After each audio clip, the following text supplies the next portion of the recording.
So Culebra behaviors with Luis, if you don't know, he's the developer of Culebra.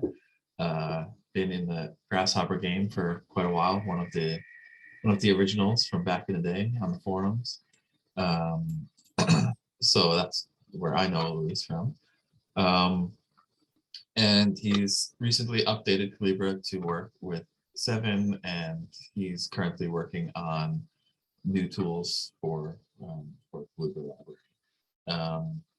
And this webinar will be using Culebra with Grasshopper. It also has other applications and a library as well. So Luis is a particle shifter at Complicit Matter, which is his kind of studio. He's also a computational consultant at Nike. And Luis started Complicit Matter in 2010 as testing ground for design and research across all disciplines, from the macro to the nano. Spent the last 12 years developing innovative algorithms and technology for clients such as Disney Imagineering, Nike NXT, and Renault. His focus has been on advanced research in computational geometry, multi-agent systems, and parametric design tools. Luis' interests lie in blurring the lines between reality, artificiality, and the hyperreal.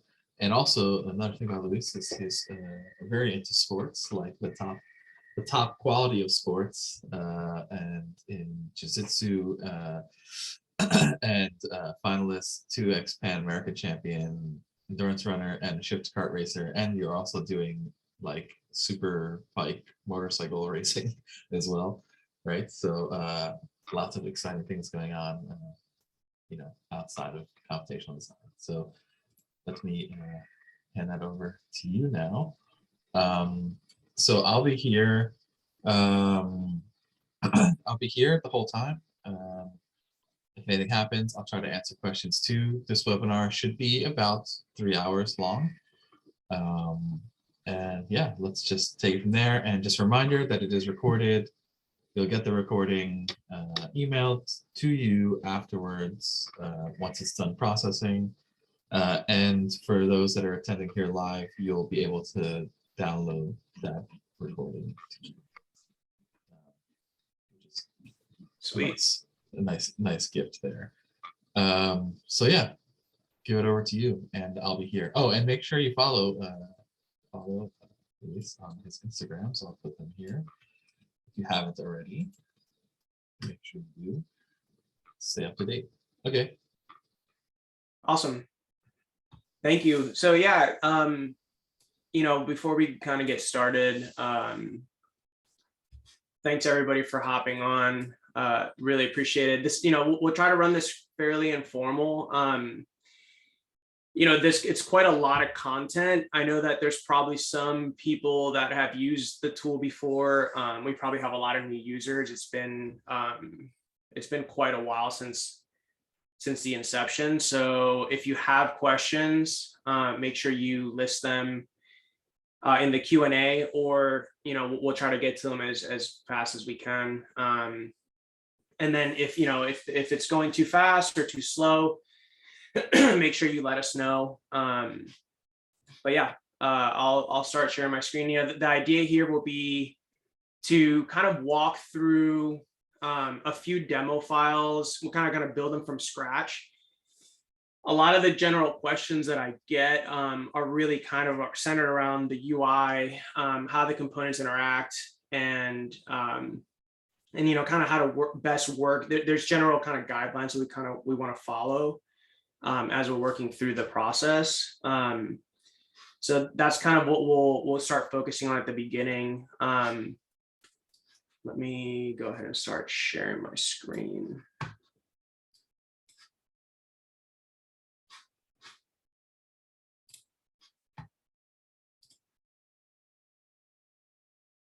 Let me know when you guys can see this.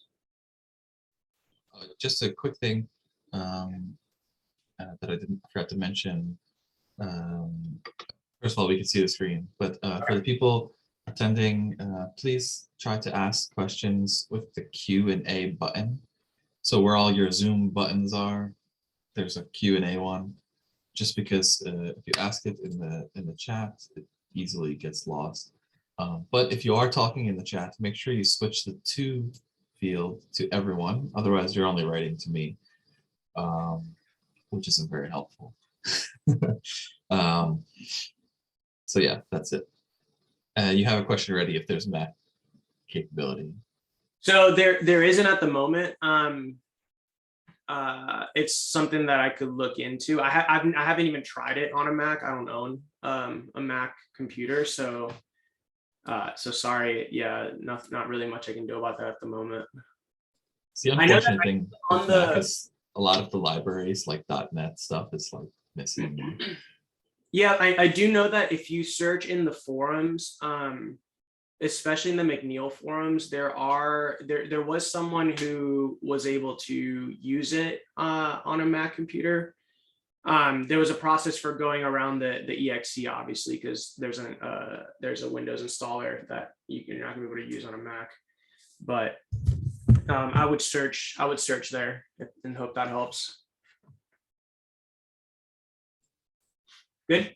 So okay, so the first thing that we'll kind of talk about, and even before we get into it, just to give some context, the whole sort of nonlinear systems and sort of emergence, this is something that's been around for a long time. And in the early 2008 or late 2008, 2009, 2010, I had a really big interest, and a lot of my instructors and teachers were kind of helping me develop some of these ideas. And at the time, there weren't that many tools that kind of allowed you to, very quickly be able to start generating, these kind of swarm behaviors and a lot of the kind of really interesting effects that we see today. So, I kind of, when initially started as something that I wrote as a Java library that was for processing. And then, as I had written some tools for Rhino and Grasshopper, and for me, it was like, okay, I wanted to take this kind of, it's not that it's like complex, it's just kind of difficult to kind of tune and make it into something that was usable in Rhino and Grasshopper that is more accessible to everyone. And so that's kind of how this behavior library it came about. The whole idea, and what makes this a little bit unique is the kind of process of chaining behaviors. And so, I kind of refer to all these as behaviors, and the real kind of power behind the tool is the ability to chain all these different behaviors. And the tuning part of it is always a bit tricky. So we'll talk a little bit about that, but there are some ways that we can, a lot of times it's like, okay, well, how do you get them to follow something? And because swarms, you set some parameters and they're kind of going all over the place. So there's been some behaviors that have been built in to sort of help give you some control in terms of how you use a tool. So, as we get started, if we just kind of take a second to look through the components, we have a couple of different categories. And the nice thing is, well, once we start connecting them, oh wait, let me grab bifocals. So once we start connecting them and initializing, you'll start to see that the color is going to change. So it'll be easy or easier to sort of identify which components you're currently looking at based on the color. And so, anything that deals with sort of initializing the sort of moving behaviors or what you need for spawning, and anything that relates to that is going to be in black. It's going to have black text. Anything that has to deal with behaviors of the controller is going to have green. Anything that deals with the display is going to be in purple. And so the text, you'll see it as it begins to kind of get clustered together. So again, it's all kind of centered around this engine category. So, we have a couple of different engines. that we have for kind of live dynamic interactions. So, you know, we have one that's for kind of a single set of objects, and then we have the one that says dual, which you can see here. And that's going to be when we're trying to have a set of behaviors and kind of particle systems that then spawn other, like basically triggers the creation of new ones that have their own sets of behaviors and their own sets of outputs. And so, you know, we'll begin to look at those as well. The zombie engine, so it's basically anything like in Kangaroo, right? If you want to not have the solver running all the time, you can just set a number of iterations and, you know, you'll get a result.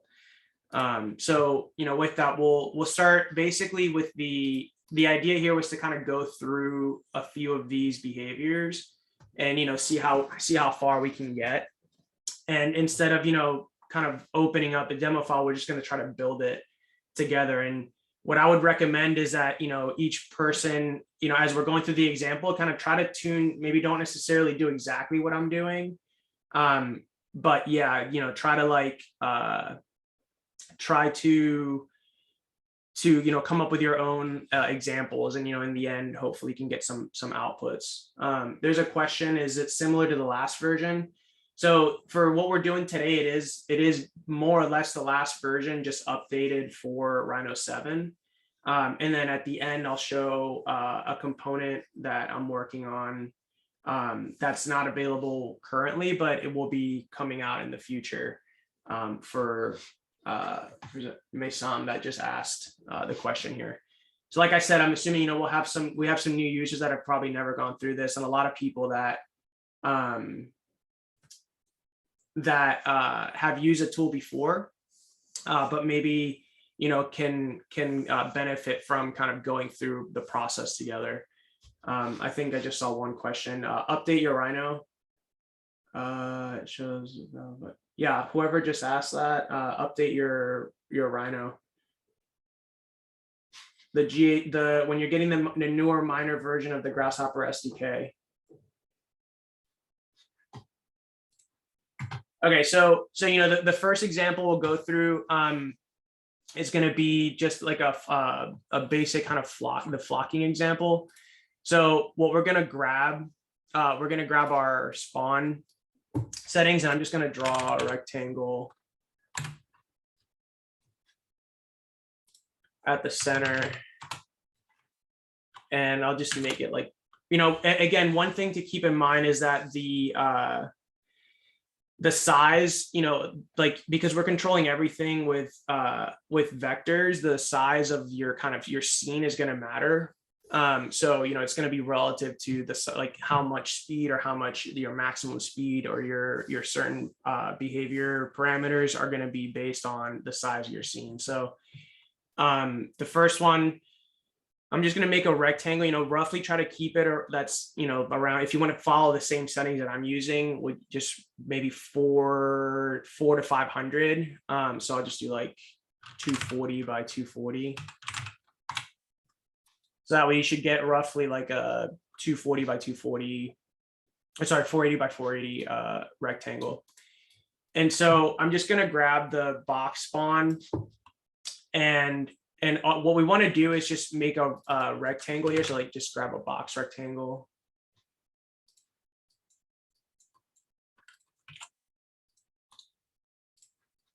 And I'll just set this guy. And then, you know, what we're gonna be in 2D for right now, but you can just set a height that you want. to just set it at 600 for now. And so, you know, we'll connect the box to the box spawn. And then for the spawn location, so you have a couple of options here. And if you hover over, should be a center geometry of the origin. You don't have to, but, you know, for now, we're just going to work around the origin. So for the spawn location, so you have, you know, this is basically, I just recommend doing a value list. And so the options here, as you can tell, if you hover over the spawn locations, you have when the input is 0, you have 2D aligned. So if it's in 2D, it's going to be aligned to the left. If it's 3D, it's going to be scattered randomly on the ground plane. Then option 1 is if it's in 2D, you're going to get a random scattered array around that rectangle. And then if it's in 3D, it'll be scattered in the box, which is basically this box here. So, you could do 0 or 1, or you can just go in and make a value list so it's easier for you to remember which one was which. This is 2D aligned.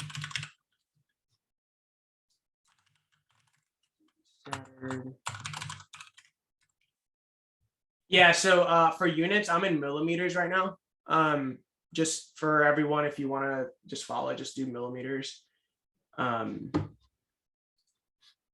that'll help.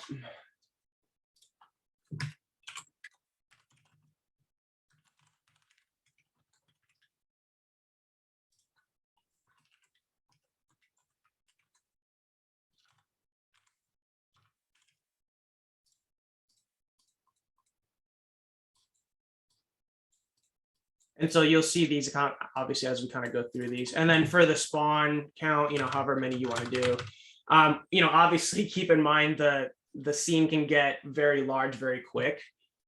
So, try to keep it for when you're starting, just keep it relatively under control. We just go with 500 for now. So, this is kind of our first sort of the first way we want to create our spawn settings. There is a point spawn as well, which we'll do. We could do in this example, we could do in another example, where you can designate your own points and, a box to basically like a box to use those in how we control the interactions. Or, if you're using curves, you could use a curve and divide the curve, generate points that way. It's really up to you kind of how you want to set up your scene in terms of where your agents are going to start from. So we'll go in and grab into the initialize, we'll grab the init settings. And so you'll start to see like, the whole idea, this is kind of like one big flow. And so in the init settings, we need our spawn settings, the dimension and the boundary. And so the spawn settings, obviously we have here. And then the dimension, if it's 2D or 3D, so 0 or 1 will, if you want to do, again, a value list, or if you want to just do 0 or 1 with an integer is fine as well. But so everybody can kind of follow along, I just do these like so. And then for the boundary, we have 3 options. It's basically what happens when when an agent gets to the bounding box region, right? And so if we want it to bounce, we can have it set to bounce. If we want it to respawn, it'll respawn randomly somewhere inside. Or we can just have it do nothing and it'll just continue going out into space. So again, and these all work with integer values, so 0, 1, or 2. As you can see, if you hover over the boundary. So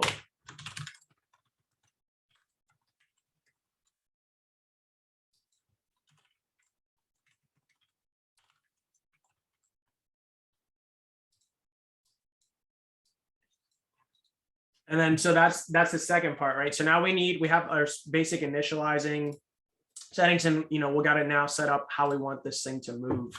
And so from the move settings, right, we have 4 different options. An initial speed, which you can just set as a numeric value, or you can input a vector. And so if you input a vector, they'll start moving in the direction of the vector that you input. You set a max speed, maximum force, and a velocity multiplier. And so for max force and velocity multiplier, this doesn't apply. Like this isn't, it's not enabled for every behavior. So, you'll have to sort of tune for, you can play with which ones it's enabled for. But like, for example, flocking, these 2 don't do anything. So we're just gonna, we can just set some default values. No, you don't. The value list this is just it's just text that you can see the input is the integer that's assigned to it for whoever just asked that question. So, you know, again, this is where the size of your scene is going to matter. So I'm just going to start putting in some initial values here. So I'll just do like,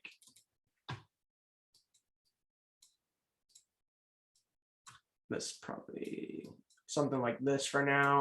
And then for your max speed, you can set this as high as you want, obviously, but you know, that's gonna, the faster it is, the kind of more uncontrolled it's gonna be. For the force,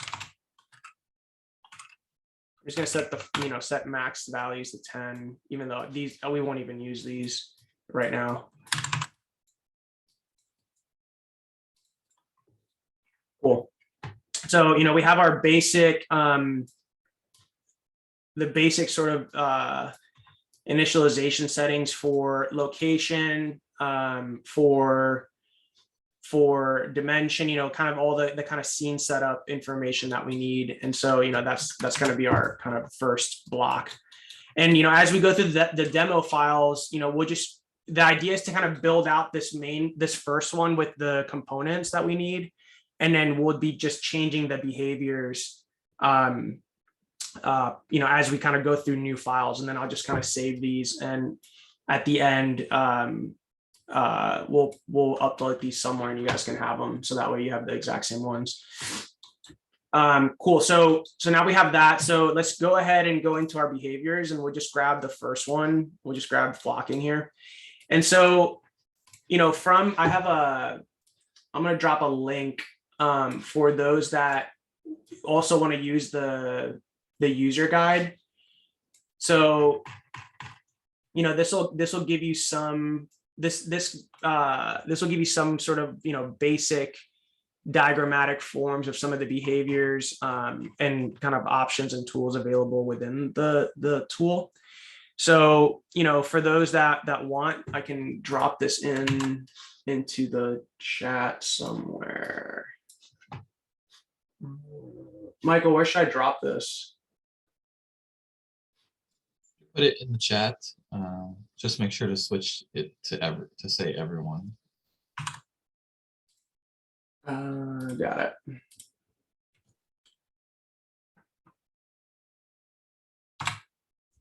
There you go.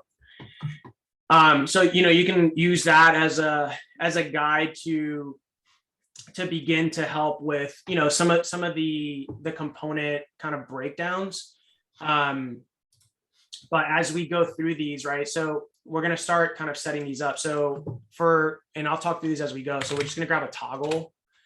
And this is going to be for the connect input for the flocking behavior. Basically shows how far. So I wanted a way to visualize so you can kind of tell how big your search radius is. It kind of basically just connects a network between all of the agents that are going to be interacting within that threshold, right? So we'll start with that. And then view angle is one that I really like because it sort of restricts, I'm making gestures with my hands. I don't even know if anybody can see this. It sort of restricts basically their view angles, right? So if they can see all the way kind of around them, behind them, in front of them, so you can drastically change the output of the behavior by really tuning the view angle. It basically is just like blinders, right? Like you can sort of prevent them from seeing in a specific direction. So yeah, we'll set this as a max of 360. And then for the search radius, again, this is going to depend on, right, the scene size. So like if this is only 280 by 280 and you're setting a radius of 1,000, right? Obviously, you're basically going to be having everything interact with each other, and you'll be able to see that when you toggle the connect button. So for this, we'll start with something like this.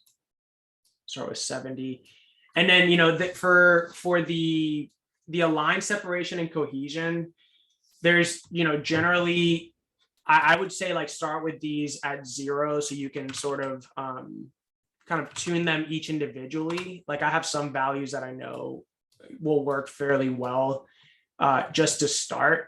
But generally speaking, like you should start with these in 0 and sort of like tune them one by one so you can see how they're each affecting the scene in that way, right? So once we have all these set up, and again, you know, refer here if I don't want to spend too much time going through each specific behavior, but you know, the kind of basic well-known diagram for flocking behavior, right? The 3 basic principles: separation, where you're avoiding all of your crowding neighbors; the alignment, you're basically aligning towards the heading of your neighbors; and then cohesion, which also known as long-term attraction, right? And we're all fairly familiar with this. So if you want to look through that or you need to, go ahead. Otherwise, we'll keep trucking along here.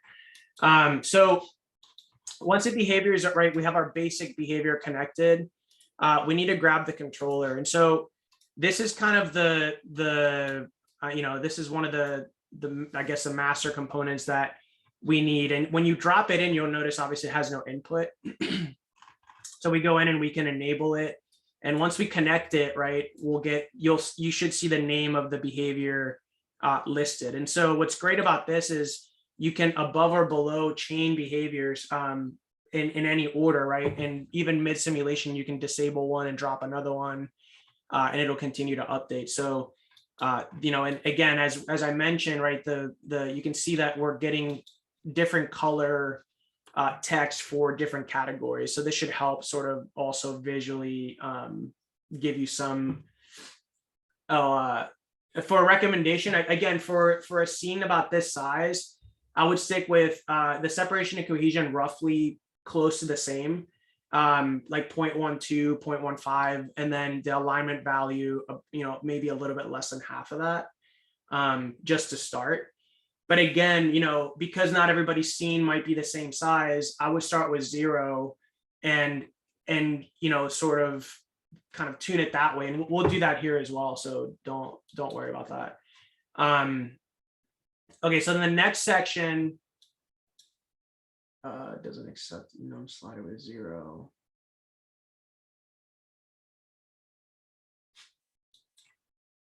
For the init settings, where's that? What is it doing?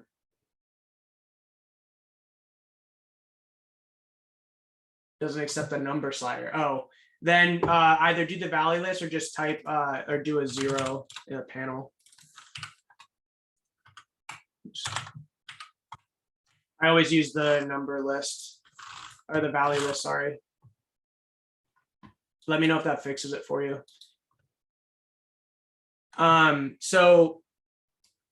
So moving on from here, right, we're gonna start looking at the trail. So we're gonna cluster this for now, or just group this. I mean, we're gonna start looking at the trail, and you know, this is where things can get pretty fun with the trail, right? So if we go to display, we have visual settings, trail data, and then we have 3 different types of trails. For all of you that were using Rhino 5 or Rhino 7 before the update, were not able to use the gradient color, and this was one of the big issues that people were having with the tool. And what's great about these components is that there's 2 modes. There's a graphics mode and a geometry mode. And so when you're in graphics mode, right, it's the simulation's significantly faster because we're not actually outputting real geometry. So, and you can start to get these different effects that you're not going to be able to get with outputting curves or polylines, right? So it's more for the simulation and for the sort of visual side when you're showing something, and then when you're ready to convert it to geometry and do whatever you want with it, then you just toggle it over to geometry mode. So first we'll grab the trail data, and so the trail data is the first input is whether or not you want to show a trail, like yes or no. So we'll just use a toggle here. And I'm going to go with yes. And so obviously again, we see now we're switching themes. So we have a different color.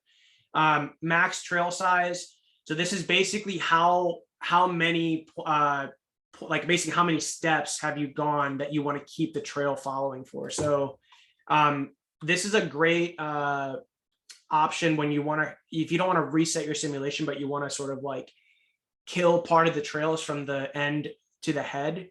You just slide this down to 0 and then you bring it back up. So we'll show this in a minute, but let's just set it to something like 150 for now. And then the trail step, if you do 0, basically trail steps is like a resolution. So if you do 0, it's going to be for every step they're going to drop, they're going to connect the trail. The higher you go, the more steps it'll go before it connects the trail. And this will make sense as we begin to set up the simulation. So for here, we'll grab the visual settings and, we'll start connecting these as we go. So trail data, we'll go to trail data, and then color data. This is going to be what we want to use for our trails, right? So disco, gradient, or graphic polyline, and we'll grab all 3. And we'll just have them in the file, and you can just kind of slide between them, toggle between them. So let's grab the gradient color first. Now, this is my favorite. There's an option for particle texture path. So if you have a texture, which all of you guys do in your, whoever installed the plugin in your Grasshopper libraries folder, you should have a textures. Under textures, you'll have these different you might only have one map, but we can upload the other ones. And you'll have a texture in there as well. We also send the Q&A afterwards. Oh yeah. And so let me know, make sure if you have that texture. The texture is a little bit glitchy. It can kind of crash your simulation out of nowhere. So, I would, tread carefully with that. But for now, we'll leave it disabled. We now also have this is a new option for the components for the alpha channel.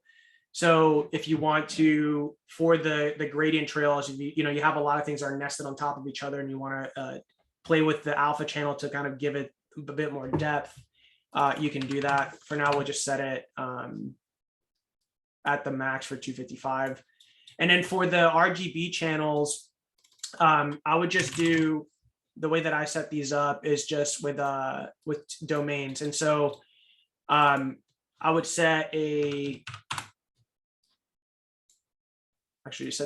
set a max at 255 and set up your RGB channel.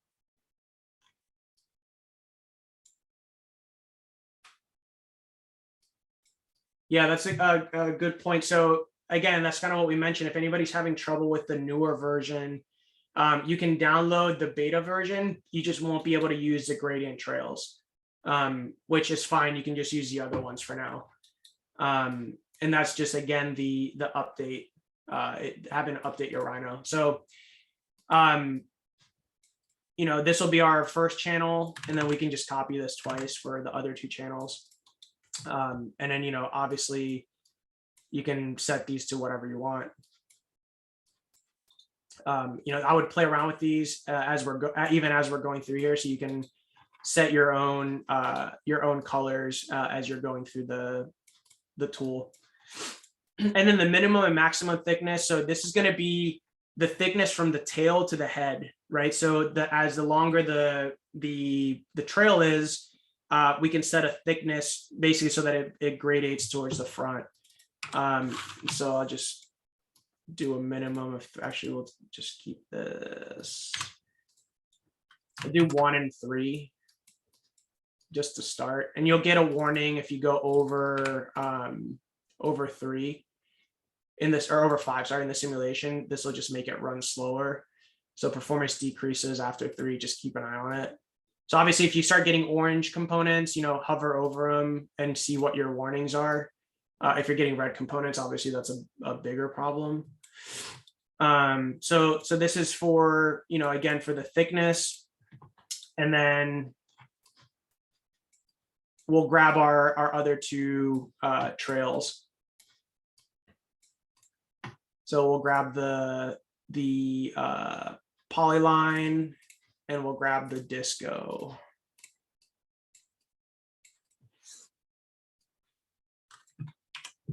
Let's group those. And then again, for the graphic polyline, you have options for the color as well.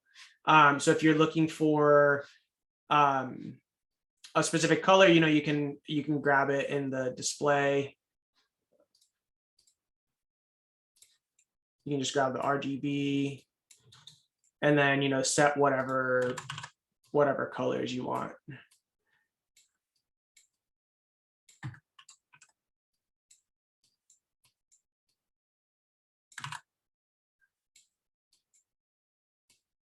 Just basically set it to whatever you want. And then you have an option for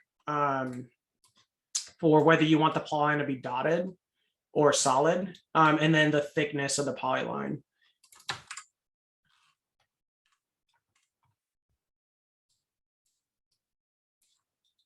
And then for the disco color, you have the same minimum and maximum thicknesses. If you want to set those as well, and we're just going to set the scene up here like so.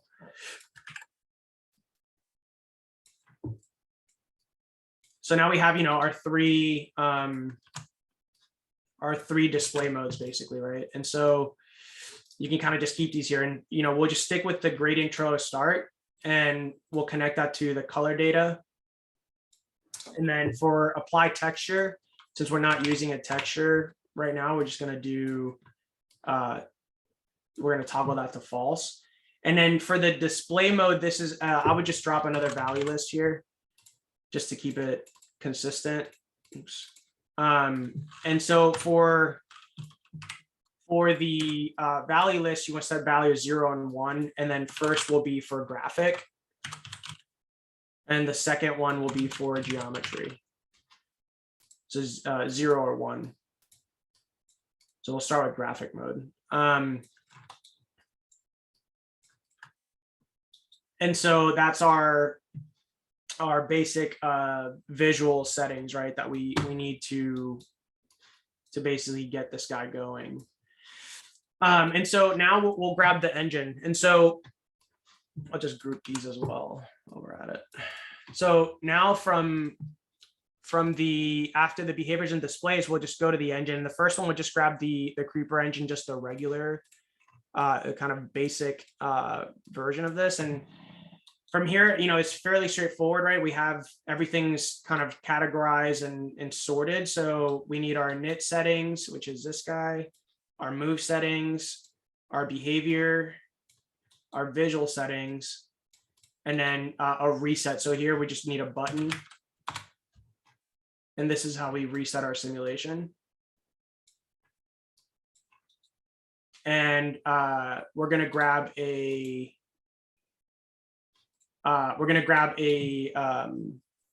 trigger. And so when you first open, if you save your files, or you have a I lost the last step to connect display right here. So visual settings, trail data goes to trail data.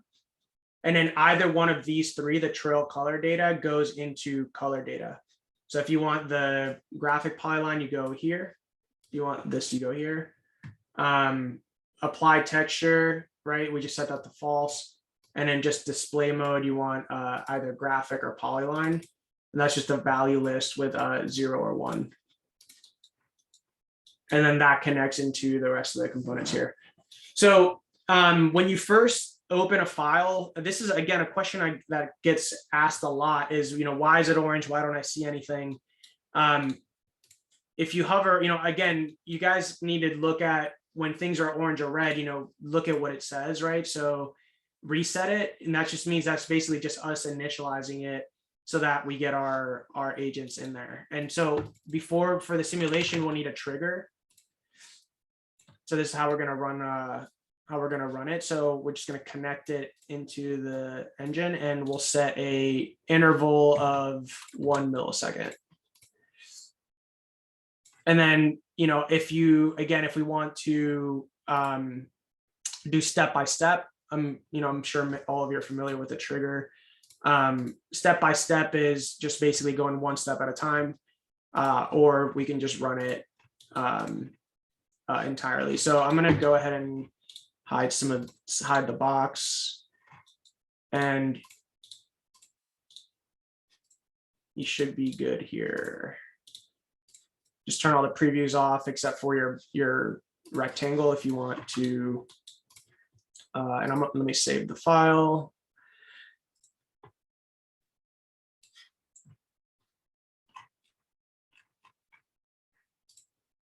Yeah, I would go ahead and save your file now. That way, as we keep going, you're able to get back to it. So this can just be Culebra flock.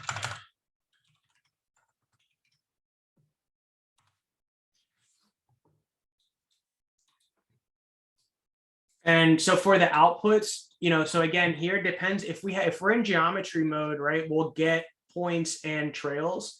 But if we're not, right, there's not going to be any outputs. It's going to be strictly based on the preview. So just to set that up I'll just grab a cloud display. That's kind of what I like to use for these, for the points, even though there aren't any at the moment. And just set a size to them. And if you want to set a color, go for it as well. And then we want to interpolate a curve from the trails. So we'll just keep that. You can just set whatever you want the degree to be. I just keep it at 1 for now. And then just some previews. So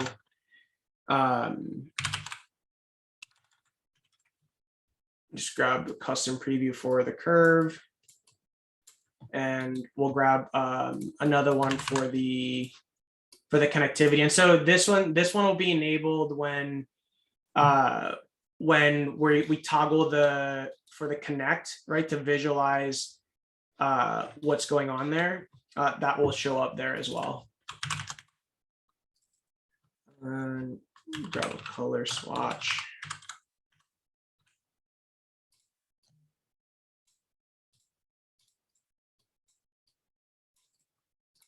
Just, again, just set whatever colors you want. You don't have to do the exact same ones. And we should be good from here, right? So I'm going to go ahead and just cluster that. And so once we reset this, right, we can see, depending on what you set for your spawn location, right, if you have them all aligned on the edge here, it's because we're in 2D, right? And we're 2D aligned. So we can change it to 2D scattered and then just reset it. And you should get them scattered on the ground. So, this is kind of the beginning of the simulation. I'm going to turn my grid off and the axis as well. So, now that it's set, and again, we're in graphic mode. If we set our trigger, I'm going to pause here for a second to make sure everybody can at least get here. Obviously we're gonna, if you're able to see them moving and you're getting trails, then you're good. Is everybody good? I know there's a lot of you, but just want to make sure.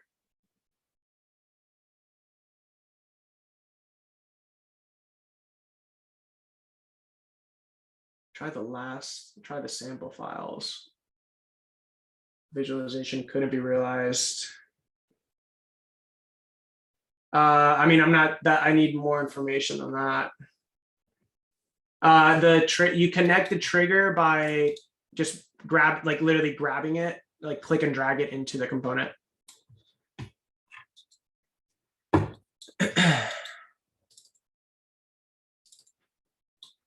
So again, right, as you have this, you can have the simulation running, right? You can see how many cycles have been. And you can start to see, obviously, the agents and things sort of moving together, right?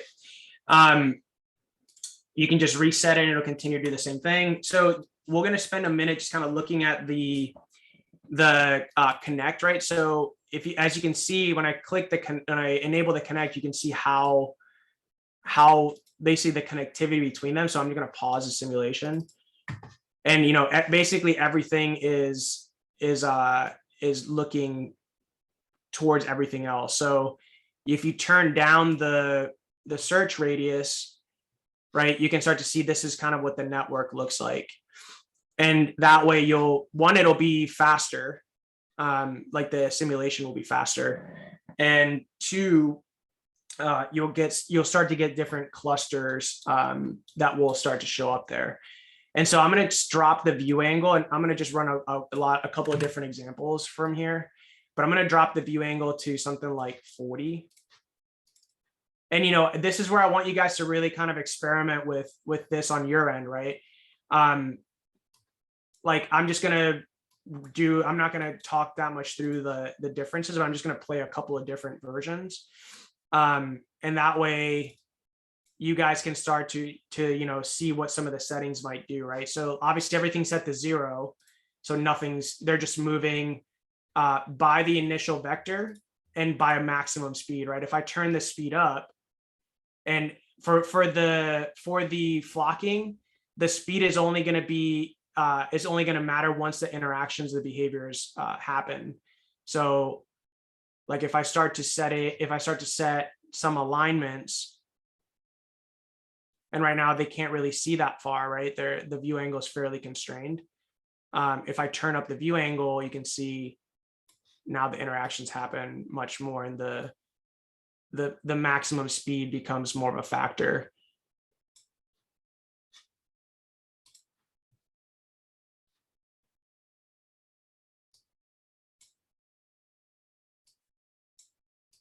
So I'll play with the cohesion factor a bit.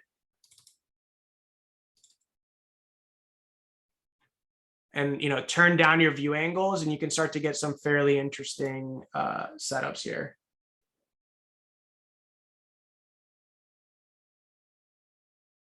And so if we look at the trail, so as I'm just going to leave this running, and as you look at the trail steps, right, this will make a difference. Like, so I'm going to bump up the trail step, and if you can see, you see how they're moving a lot of steps before even one trail will show up. And that's pretty high, but you can see it here. I'll set it to something a little bit less, like 10 or even like 4 or 6. Yeah, you can see it here, right? So the resolution is much more coarse for the paths, right? And then for the max trail size, if I drop this down to 0 and then I turn it back up, right, you can see it kind of eats away from the tail towards the head. And that's kind of one way. Like one thing I would recommend is, as your this trail step is way too high, I would just set a max of like 10. And that way you can do it like 4 or 5. But one thing I would recommend is sort of like interact with it dynamically, right? So as you're like right here, right, you kind of shave off some of the trail, and then you can turn it back up to kind of build up the pattern that you want. The simulation, why is it so slow? I mean, is it slower than what's on my screen? If it's slower than what's on my screen, you might have your search radius really high, and you might have, do you have like 10,000 or something like that?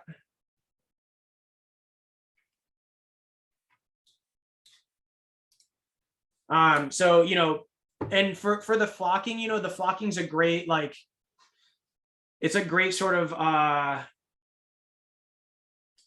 like, behavior setup, but it's not particularly easy to sort of tune. Like, at the end of the day, like, I want to be able to specify some paths that I can follow and generate some outputs that are more guided. And so for me, the flocking is more of like an auxiliary behavior where I sort of chain into something like a path tracking behavior that we can get some flocking interactions while we're following some paths. And obviously that's the cool stuff, and that's the stuff we're going to get to. But I wanted to just kind of walk through the basic setup of a scene first. And I recommend just take screenshots or take some videos as you're doing it of your own stuff. I want to see some outputs in the end. And before we keep going, I'll address some questions real quick. The trail output is empty because there's no trail. There's nothing, right? empty in mine as well because we're in graphic mode. So what you're seeing here is literally just graphics. It's a preview, right? And the whole point of that is so that the simulation's much faster, but also we're able to get gradients, right? Gradients as well as, like if I turn this up, right, you can see, I'll just run it for a second. But you're able to get past our gradients with variable thickness. You're not gonna be able to do that with the geometry outputs, right? And so I prefer running my entire simulation on graphics mode, and then when I'm ready to output something, then I'll change it to graphics mode, and we'll do that right now just to show this. So again, everybody asking why there's no output is because hang on. Okay, so I disabled the preview for the red box, for the bounding box here, the rectangle, and then disable it for the everything in black. So the init settings, the box font settings, the rectangle, disable all the previews for these, for the exception of this if you want. So again, you're not getting outputs because we're in graphics mode. So if we toggle graphic to geometry, so now you have outputs, right? You have points, you have trails, and you have the actual paths. And the trails, the way the trails come out, the trail information is in a data tree and is all the points per, basically each branch is a path, and the path is basically the path and points. And so what we're doing is we're interpolating the curve for each one of the paths, right?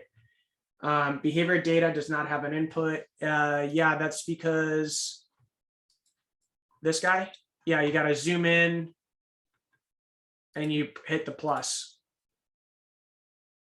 There's no controller in the beta version.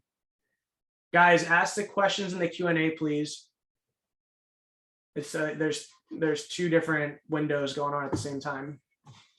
Yeah, you have to enable, you add behaviors that way. So is everybody able to get some actual output, some geometry output? Yes.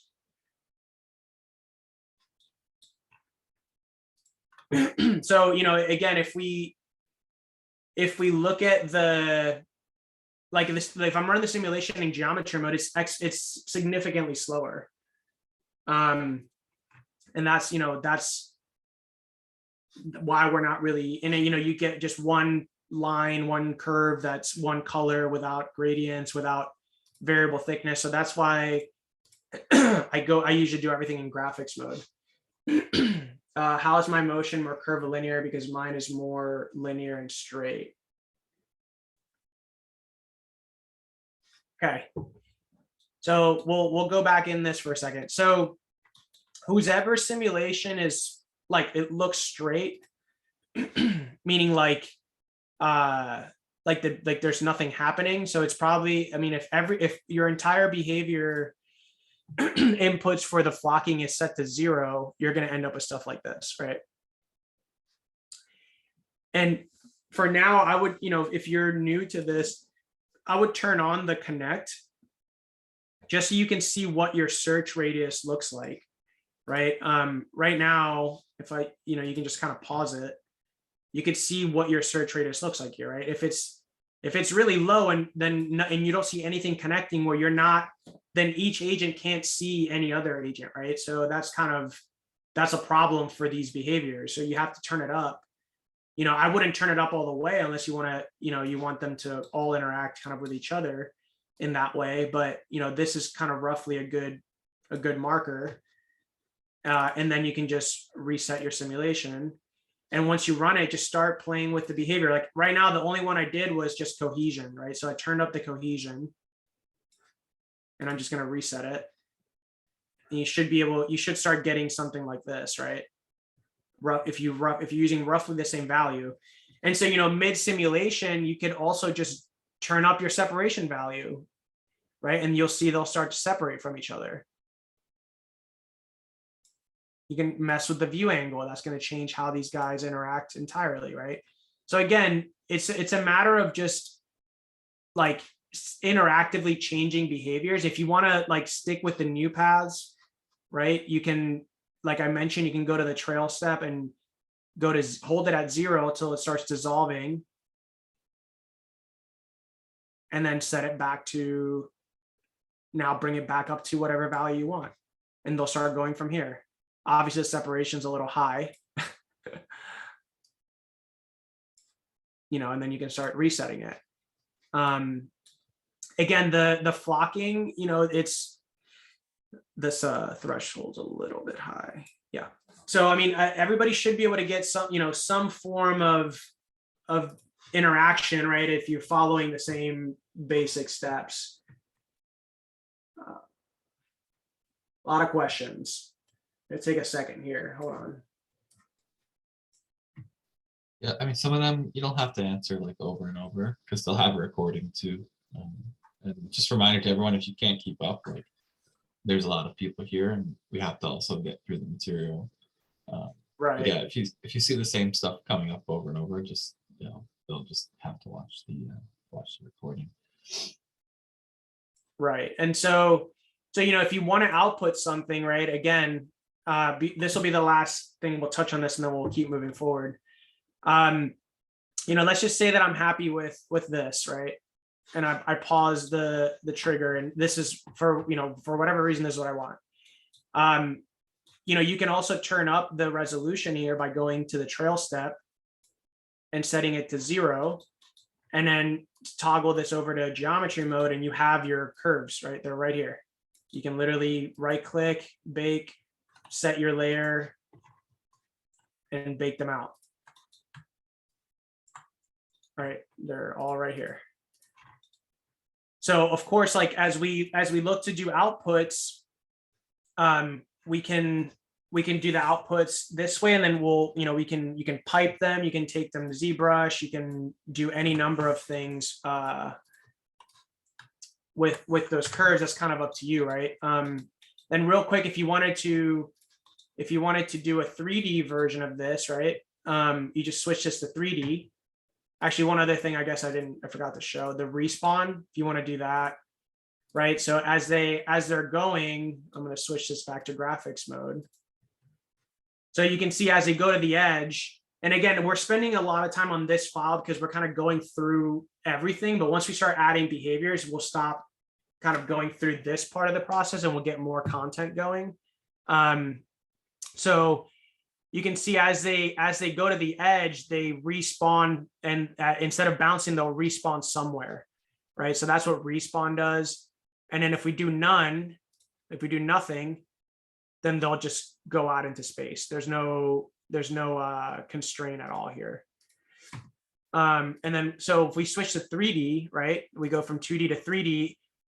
You switch that there. Once you hit the reset, you don't need to do anything to your viewport. It'll automatically update, and you can just zoom out, right? And you can see if you wanted to have this is obviously your box, right? Your box constraint. And so from here, again, we're scattered, right? So now your values are going to be a little bit different. As we start to run the simulation, you can check the connect, and I'm going to pause it. You check the connect, it's a lot of clusters, right? So because our space is much bigger, we're going to want to turn up the radius a bit, right? Turn up the search radius so you can start to see some of the connectivity, right? And then from here, right, you can start to, if you play with your max speed, you can increase your speed so it's a little bit more, it's a little bit quicker.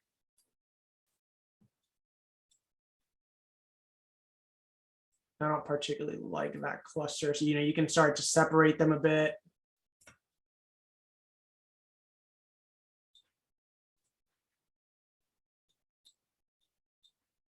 So this is just the kind of basic 2D, 3D workflow for a flocking demo, right? I'll pause that here.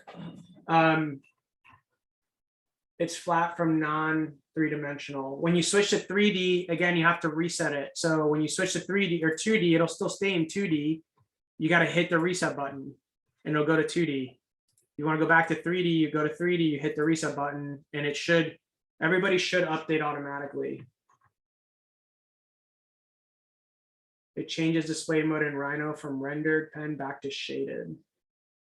Yeah, so that's built in.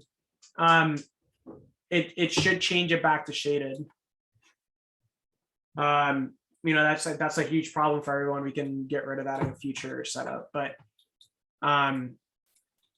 2D and 3D again. So, you know, spend a minute as we kind of set up a new file, save this file, and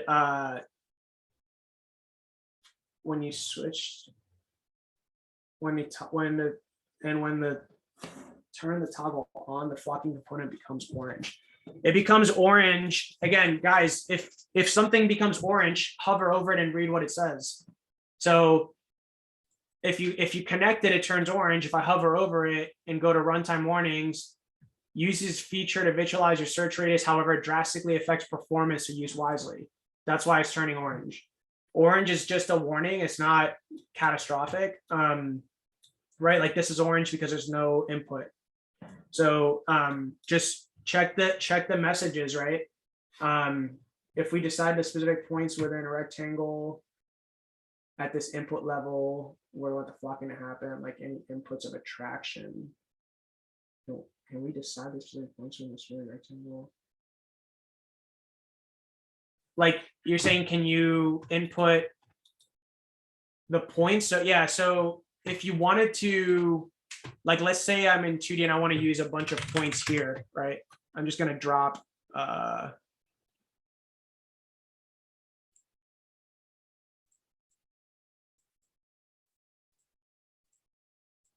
I mean, you're not, you know, you do this 1,000 times, it's kind of a lot, but if you have a point cloud or something you wanted to use, you can grab these points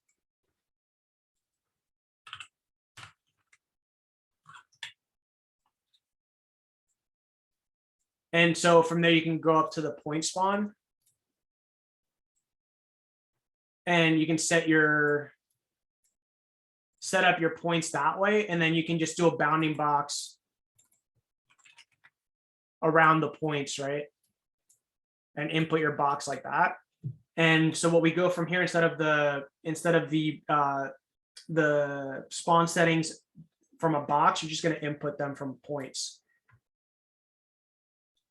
And then you can just reset your sim. And this should be this is now your points. Like if I'm just going to hide these, right? This is now your points. Not sure why that's. There we go. Make the box union. And from here, you should be able to get points.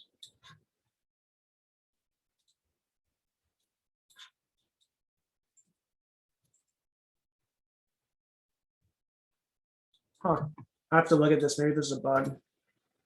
Oh, no, there we go. Okay. So yeah, you should be able to use whatever points you want, right? Obviously, that's just a couple of random points I drew. But you should be able to use whatever points you want to set up your, your behavior. So that way you have the same points and positions every time you start. So that way, if you're trying to tune something specifically, just use those points to go from that. Does that make sense for whoever just asked that? Right? Points spawn, bounding box on the points, and then that spawn setting goes into spawn settings instead of the box spawn, right? And that way you have consistent starting locations as opposed to random ones. Can I use geometries instead of points? No, it has to be points.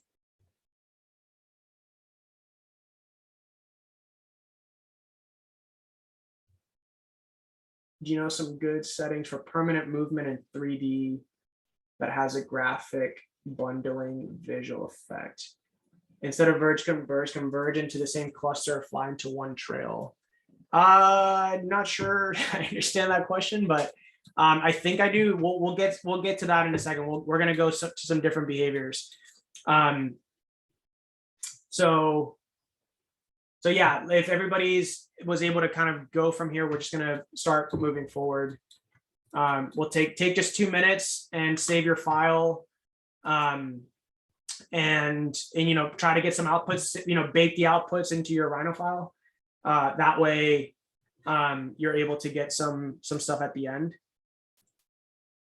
How are we with time? Oh man, that was an hour and 15 already. Okay, yeah, we're gonna have to speed it up a little bit. We're gonna move. We'll look at the stigmergy example, and we'll look at the track, the path following, because that's really important, that I feel like we should probably get into. I think that's going to be something that we want to look at. So we'll just keep the same setup here.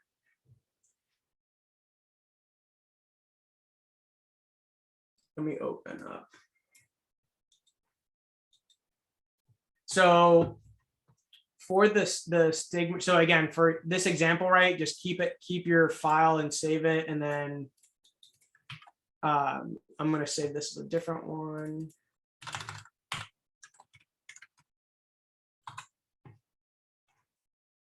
So I'm going to grab the stigmergy here. I think this will address part of the question that that he had there. And so the stigmergy component is different than the flocking. When we think of like ants or any, like, the classic stigmergy, the classic examples we see, whether it's a pheromone trails or things like that, right? This is kind of what this component is supposed to do. And the way that it works is it works with the agents trying to follow, like getting sense from each other's trails. And so we'll look at this in a second. Let's just set our max trail size. We'll just keep it at like 40. We're going to go back to the random, just for simplicity's sake for now, so everybody's kind of on the same page. We'll go to 3D. And we'll start with this. For the stigmergy, we'll start with like 116 as a view angle. Cohesion value, we'll start with like 2.4. The range, we'll do like 80. Separation we'll keep at 0. And the separation range we'll keep at 5. I meant to do these all as rounded numbers. Okay. We'll start with these values. And so for, again, right, play with your, change some settings up. You want to do the graphic polyline, change to the polyline. What we're going to do here is we'll swap this behavior and just keep this guy up here, the flocking, and eventually we'll start adding more behaviors and we'll start chaining them together. I don't recommend chaining these two because they have similar properties. We're in geometry mode. I know we're in graphic. Okay. You can make this dotted if you want. Just run it that way. So this one is pretty slow. This is not a fast one by any means. There's a lot going on in this one. But this one starts to give you one way to make it a little bit quicker is increase the resolution. This will speed it up, decrease the resolution, right? So if we turn this up, this will speed it up a good chunk. We turn it up to like 4, should speed it up some. Maybe drop the trail size to like 40.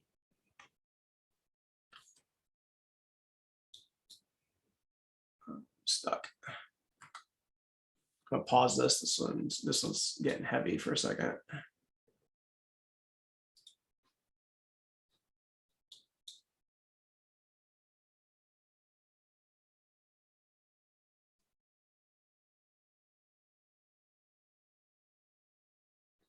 Yeah, I'm sorry guys. This one's heavy. Okay. I'm gonna reset this. I'm gonna drop this down.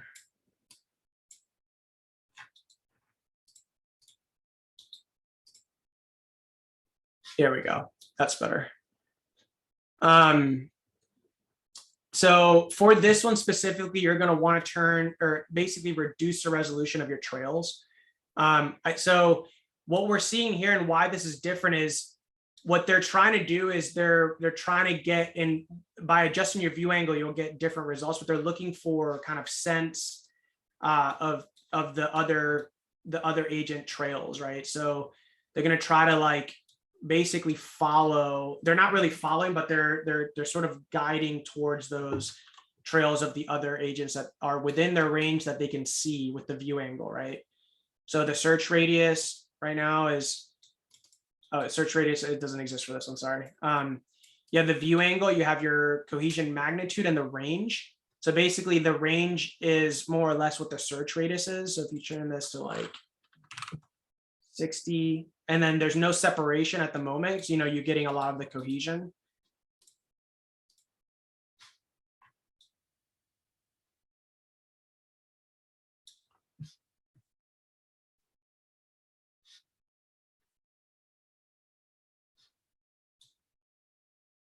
And then, if you turn up the separation, obviously you're going to get that. You're going to get them separating from each other as well. So I like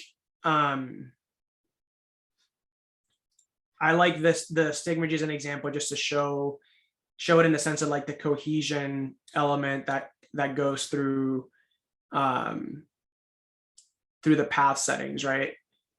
So as we turn down our paths, you'll be able to speed up a bit of the resolution, or sorry, decrease the resolution to be able to speed up a bit of the simulation because there's less information for them to process. So that's, that should answer, I think that's what that person asked. I'm not really sure if that was what he asked or not, but we're gonna continue moving on here. I'm gonna focus a bit on the path following. I think that's one that we should really focus on. I want to make sure we do this first so we don't run out of time.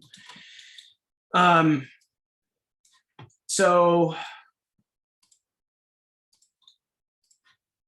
go ahead and, if you want to save your file, save it from here. And, you can keep this behavior. You can go back to the flocking. It doesn't really matter. So before we set up our path following example, we're going to grab the wandering setup, and then we can take a 5-minute break in a few minutes if anybody needs to regroup.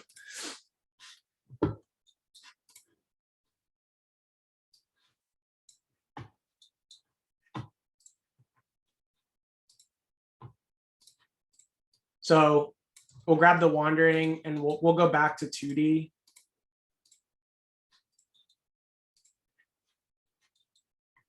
And so for the wandering, again, we can refer back to the user guide, right? It will give you some context. Wandering is a pretty interesting sort of like, it's a random, it kind of looks like it's doing something intelligent, but it's really just a random behavior based on polar coordinates. So and you'll be able to kind of see that as we go through, but you have an agent in a specific position, you're specifying a radius and a distance, and then the triggers for change, and then this is one where the force factor will determine basically how kind of random it moves within this circle as it's moving through, right? So as we start to connect these guys, we'll just grab some toggles just to give you an example of what these look like. For now, we'll just grab, we want the randomize on and the heading. Heading's not really enabled for this example at the moment, but you can just set it to true. And then the change we'll set to 100. The radius, again, radius for this example, we'll keep at like start at something like 20, and you can see kind of as you go through these. And then the distance, we set that up to like,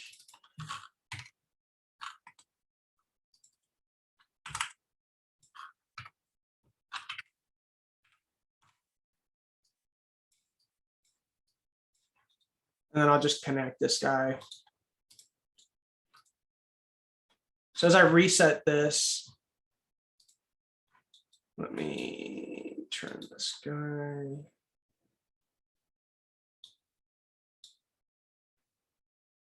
$120.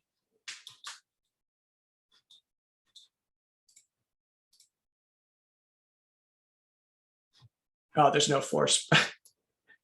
There we go. Okay, so that was a good example. So this is one of the behaviors that needs a force. I would turn down your max speed to like 1.6 or something like that.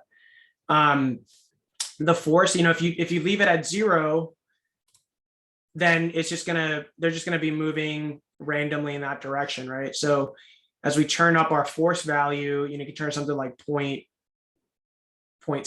or 0.8. I'm going to increase the trail.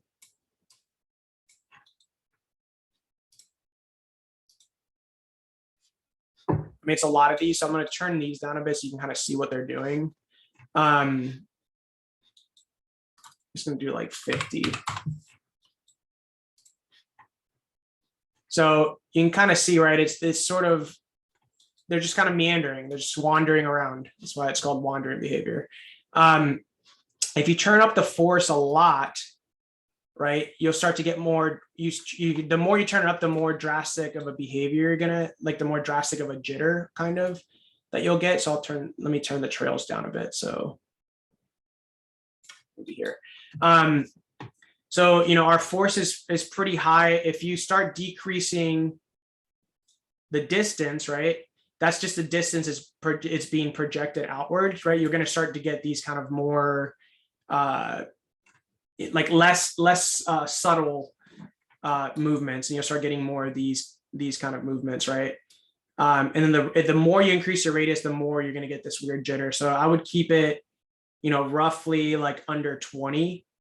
And what's great about this is, I'm using this example as a setup for the next one, because as we start getting to the path following, we don't want to just sort of follow these paths like very like kind of monotonous in a way that just kind of looks like lines following other lines.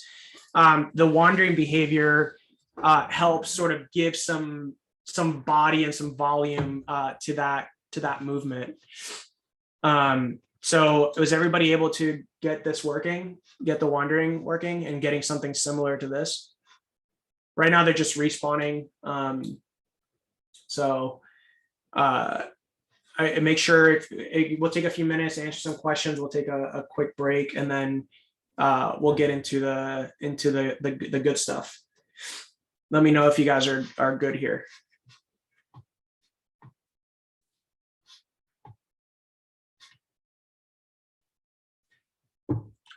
Michael, do we want to do a few minute break?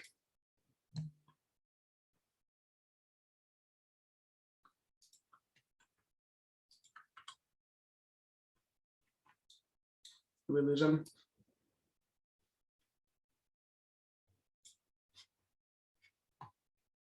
The line trails are getting too dense. How do I control it to appear like you're getting the output? So if your trails are getting really dense, guys, again, right, it's down here in the trail data. So the max trail size, don't think of this so much as something that's static. Like you should be able to like interactively change these, right? So like say, for example, I'm just going to turn it up really high.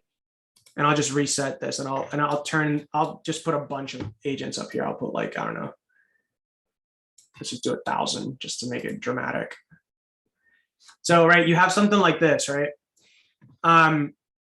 For the one side note, for this behavior for wandering, you can get away with a lot of agents here. There's not, because again, remember, these are individual kind of interactions. There's no, you're not relying on search radiuses. You're not relying on looking for what other agents are doing. You're just doing your own thing. So there's less computation here. You could, as you can see, that's 1,000, that's nothing. But in the instance that you're getting these really heavy trails like this, so if you turn down your max trail size to 0, right, they're going to start to dissolve from the inside or from the tail towards the head. Obviously, I've let this run for a while. And they're also respawning. So if I had this set to bounce and I just reset this, well, obviously it's at 0, but like, so I have it at a certain value. Now I can just set it back to 0, and you can see that it'll start to kind of clear up some. You can also increase the amount of steps. So that's one way, like, to wash it out, right? It's a little bit tricky, but I hope that kind of makes sense, right? You can sort of thin them out in that way.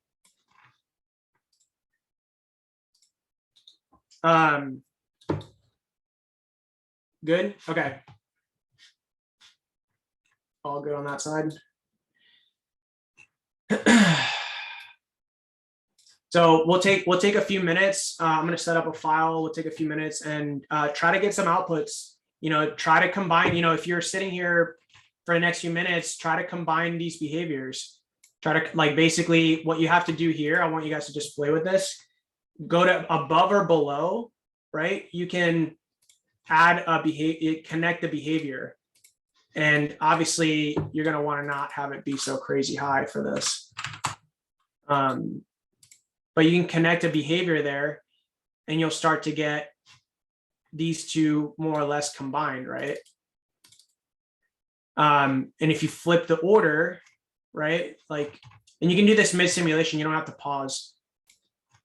You can just remove it here. If you flip the order, you're going to get something different, right? As you can tell here. But play with your settings for the next few minutes. We'll take a couple minute break. Trail steps. Yes, Gary. The trail steps are, okay. Trail steps right here. That's the resolution of the trail. So like if it's at 0, it's dropping a segment in every step that it takes. If you increase it to 5 or 6, it's dropping a segment every 6 steps it takes. For example, so you can see it's at basically every step, right? You see how it's skipping. It's basically a lower resolution interpolation of all the steps. That one makes the runtime faster, but also for something like Stigmergy, you want some, you want a reduction in the trail density so that you're reducing the computation size as well. So let's take 5 minutes and come up with some examples using this, and then we'll start getting into the good stuff.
Okay, we're back. Okay, so where we left off with the wandering, we're going to now kind of begin to chain together this sort of like process that we're looking for the path following. There's a couple of examples that I'm not sure we'll have enough time to get into, but I'll try to kind of go through these as quick as I can. I think, we need to try to speed it up a little bit, and, you guys will have access to the recording. So I'm going to go a little bit faster in terms of like the information that we're looking at. So the next thing I want to do, and what I want you guys to do is, roughly in a, I would say like 700, look, say roughly like 700. Yeah. I mean, I would draw some 2D curves.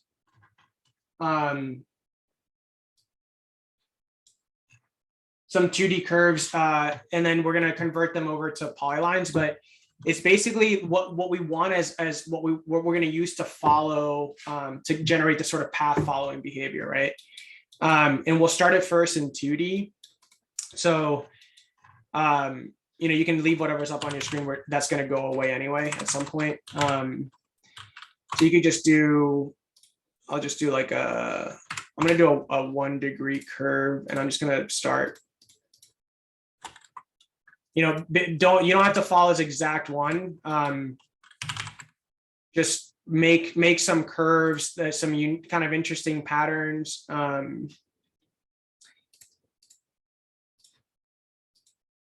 Yeah, I mean, that's probably fine. I'm going to delete this, save this as a new file.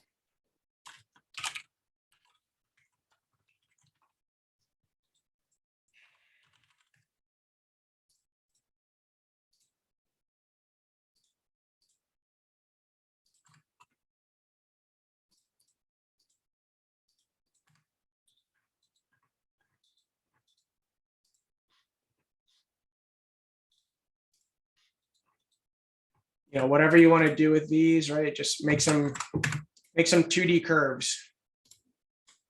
And like, just imagine like this is what you're going to use as your sort of your guides, right? So if you want to cross them, that's fine. You can make them, you can make curves with third degree, just where you can just rebuild them to be 1 or 2.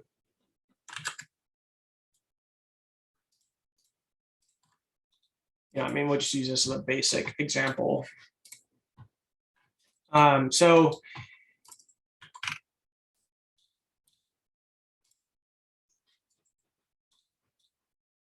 we set multiple curves here, and we're going to grab the multi-path tracking, and we'll just grab the first one. And so we'll just input the polylines. And so, okay, so the threshold here, the threshold for this first one, if you hover over it, right, you get basically the distance that, like how far you can see, so that way, like if you're within that range, you're going to be drawn towards the path, right? And again, you can follow in the user guide. It gives you an example of kind of what's happening here, right? For the path following and how we traverse in that direction. So for the polyline threshold, you can play with this value a lot. It could be whatever. Just remember, roughly, you'll have to tune it based on how big, how large your curves are. The projection distance is basically the projection from the normal that it lands on the curve, how far ahead of the curve your projection will map onto the path, right? So, and you'll see like the effects of that value later. And then the radius is basically the radius of this, like the thickness of this polyline, right? So the thicker it is, the thicker the agent the agent kind of bundle will be there. The thinner it is, the thinner it'll be. So you set it to whatever you want. Polyline radius. Okay, so we have our basic setup there. And we have our wandering, right? So, again, big combination of stuff here. This is where things will get interesting. But now one thing we need to adjust is, so we don't have the rectangle. I deleted the rectangle. I can just grab from another file. It doesn't really matter. We don't need it for this example. But what we can do in this setup is create a bounding box around the curves. So we do a bounding box, union box around the curves, right? So now we can see this is where our simulation will be. And so in this case, I'll just get rid of this rectangle. And we just use this box now. And that box goes into box. And here you can hide that. And once again, you're gonna see it like in this position. But I'm just gonna turn up the agents here. But when you reset, you should get it filled in like this. Turn my grid back off. So now you should have roughly, however, this you can turn up quite a bit.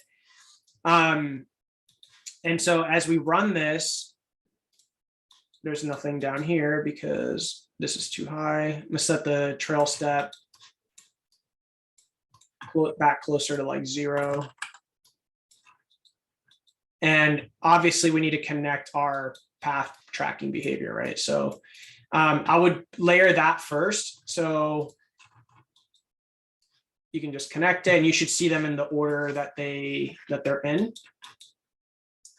And so when we reset it, we have no trails. Why do we have no trails?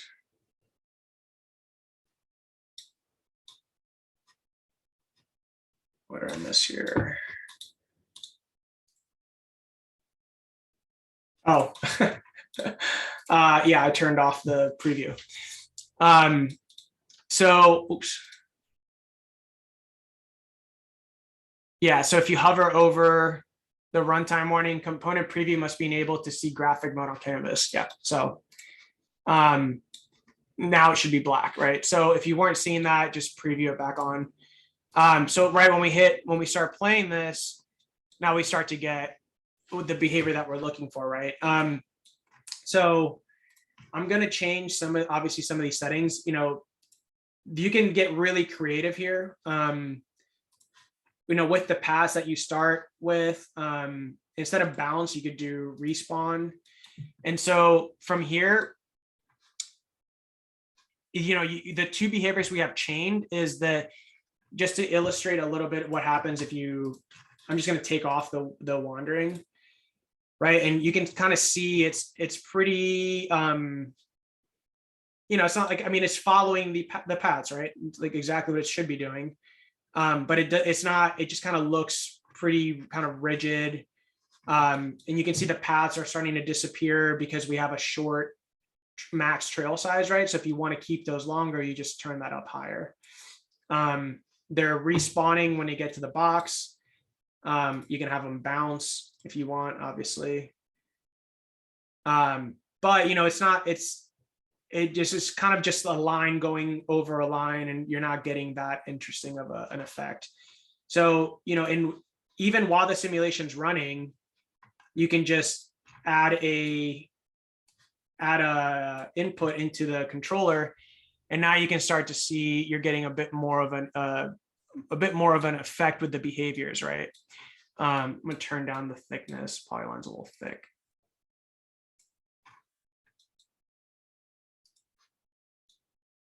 So if we look at the, I'm gonna turn down the force a little bit too. It's a little bit high.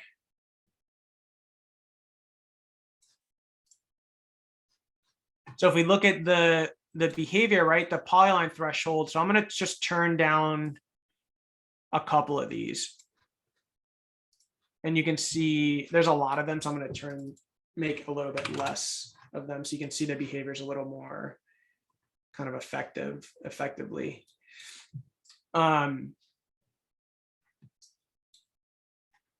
So you can see the projection distance, right? If I turn the projection distance up, there's a little bit, they're sort of like shooting kind of past, let me turn up the rate, turn up the paths a lot.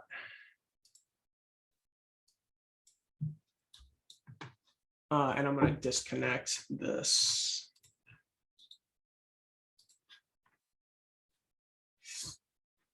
So if we keep our projection distance like relatively lower, right, we'll get a little bit more of like a following effect that's closer to the polylines, even within the radius, right? So the bigger we turn the radius, we don't have a way to visualize it currently, but you can imagine, right? Like if I do a distance, like, you know, the distance right now for the radius is 20. So, you know, it's roughly like this thick, right? So if you turn it up even more, you know, you add some,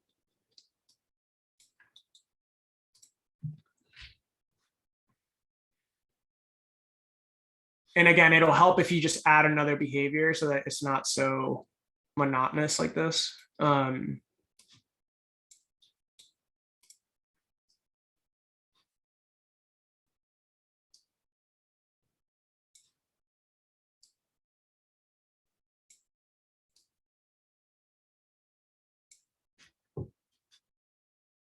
You can start to get some effects here.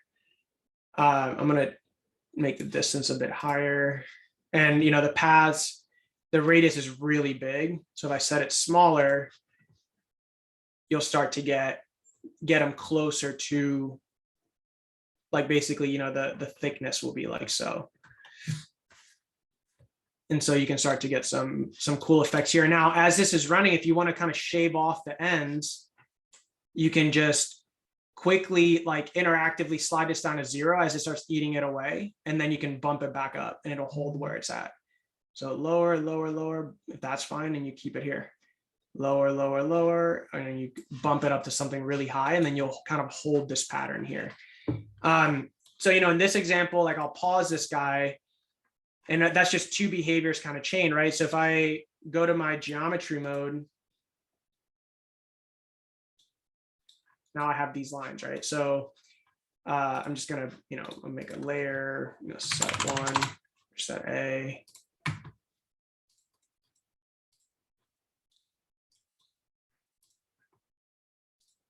We'll just bake those guys.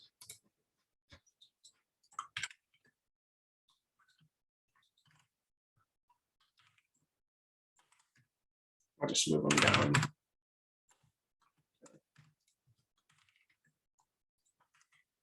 You know, this is our geometry output, right?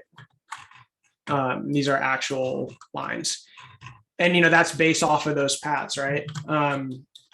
And so if we go back to graphic mode, so you know, that's this example with a polyline radius of 13. So if I just reset it and run this again, and I'm just going to turn up the polyline radius to something much higher.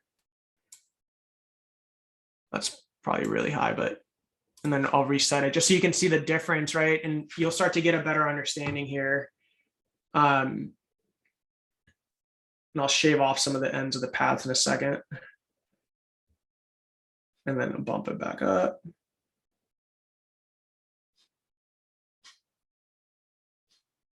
So these guys couldn't see it. So he's kind of meandering around over here. And that's just a matter of turning up the polyline threshold. But you can see, right, the effect here. I'll just pause that guy compared to the one below, right? That's representative of the polyline thickness. Can we define the points from where the spawning starts? Yes, I've covered that a few times already. It's in the beginning of the video where you can place points. You go to the point spawn, right? You place your points, point spawn. make your bounding box around the point and connect it into the box spawn. So this is an example, you know, if we wanted to bake that out, you could go to geometry mode, and then you go over.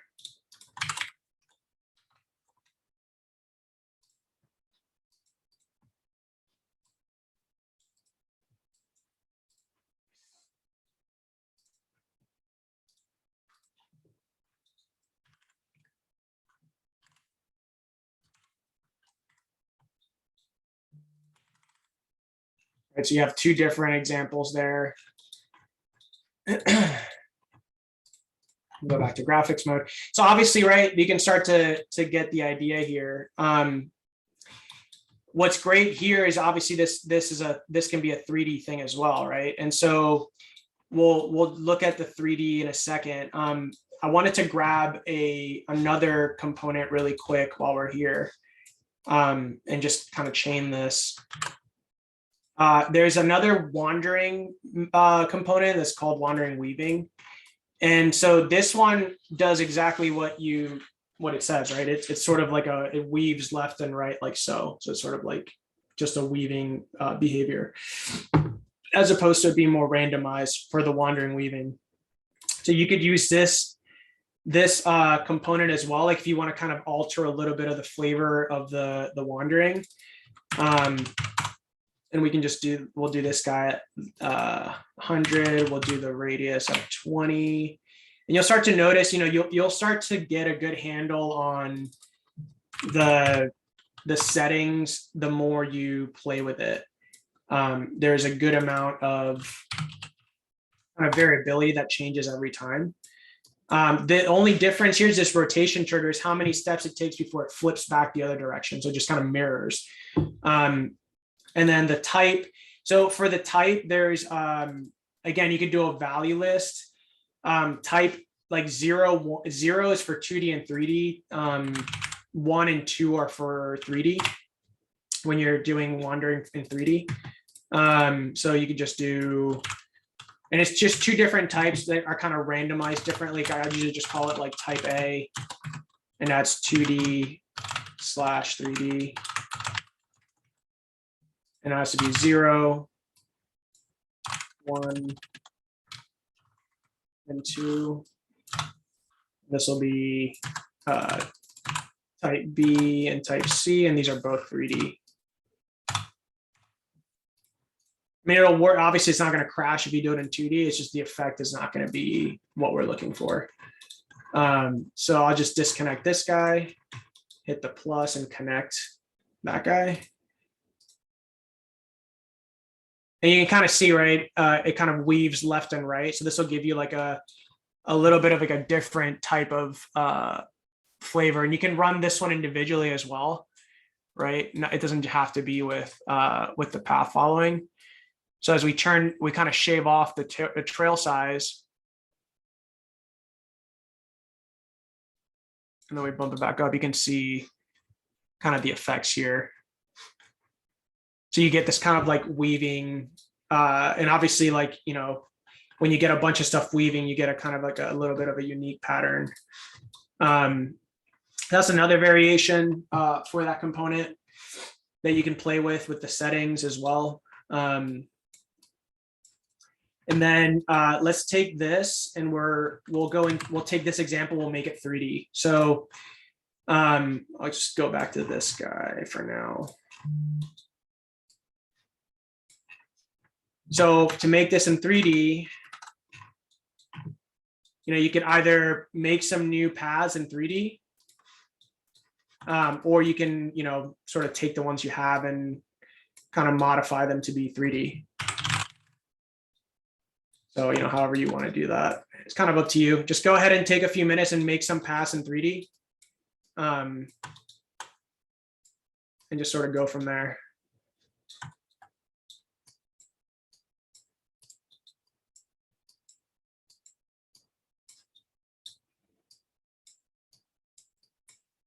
Give you a couple minutes so you can just take your time. I'm just doing it the easy way. I'm just moving points around.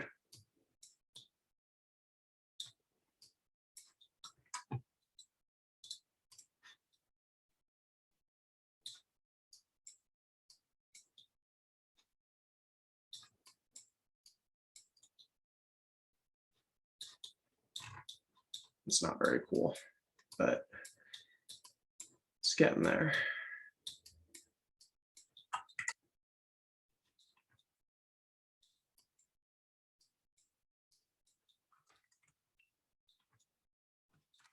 I'm gonna add another one.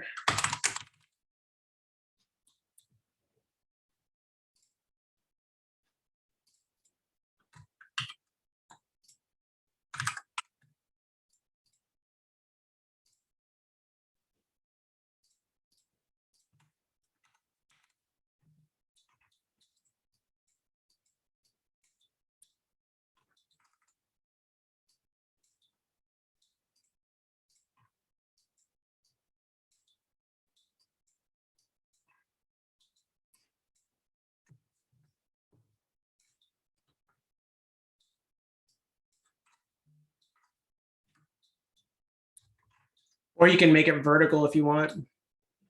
I'll grab, I have a vertical one somewhere. I don't remember where I put it.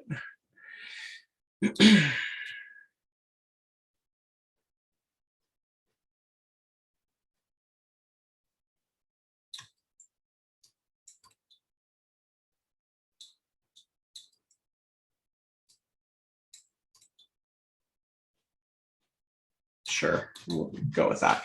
You can make yours vertical, you know, like you make it like a tower. If you have some paths, you can, you know, you can do it in like front view, right? You can.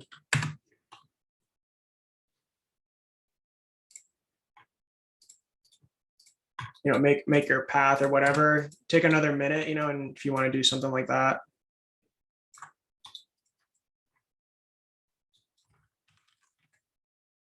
Kind of up to you.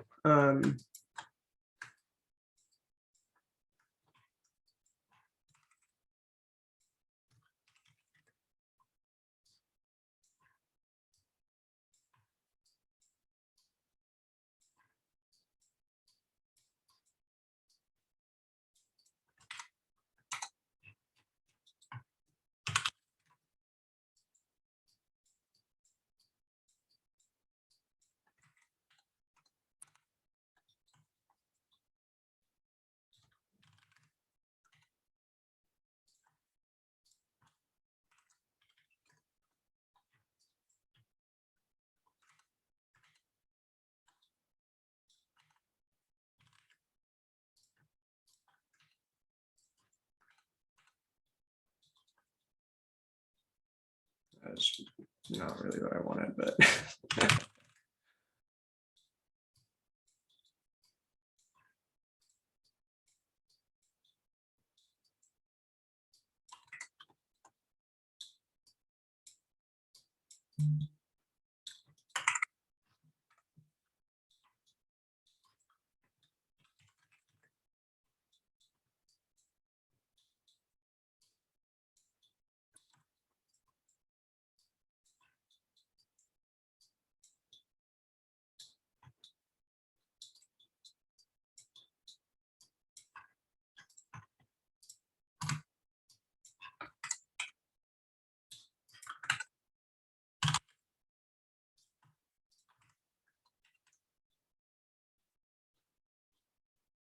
I don't know. Yeah, whatever. You can make a strand tower or whatever you guys would like. Just take another minute here.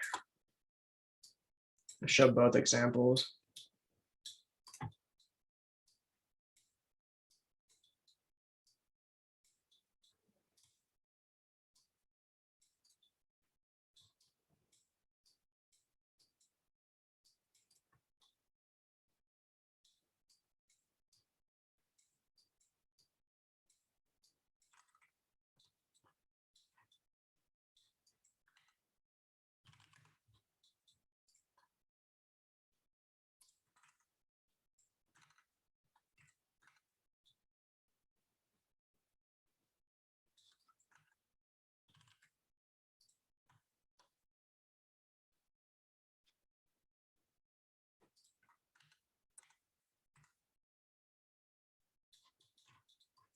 I have both of those, sure.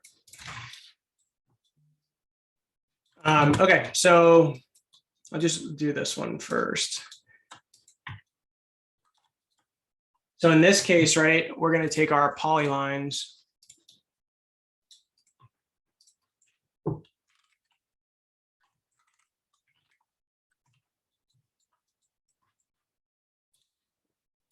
think I have an extra one.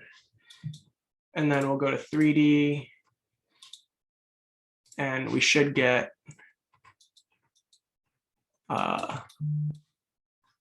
turn your preview back on if it was off. There we go. So we should have a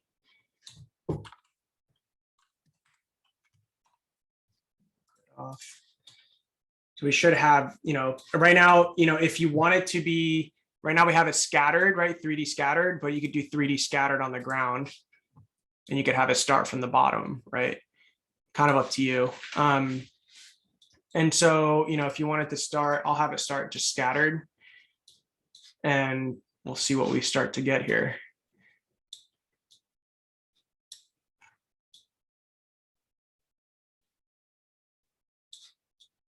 So if you want to, again, thin out your paths, let's bring it down a little bit closer and then bump it back up.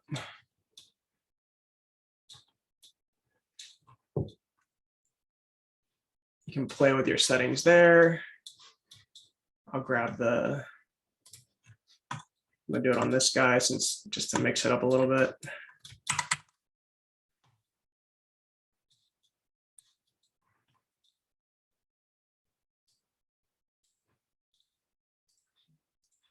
And I'll do these on the ground.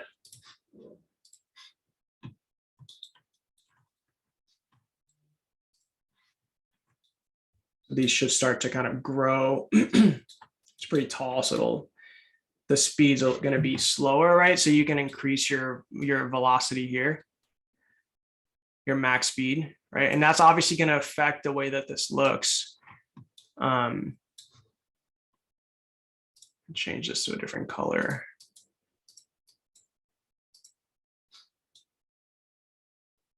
You can start to grow them here.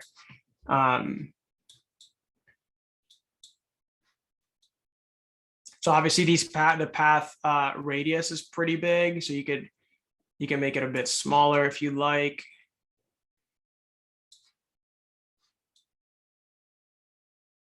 You can start to get the effects here, right?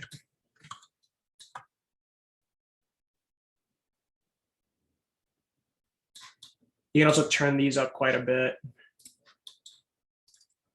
Something like 4,000.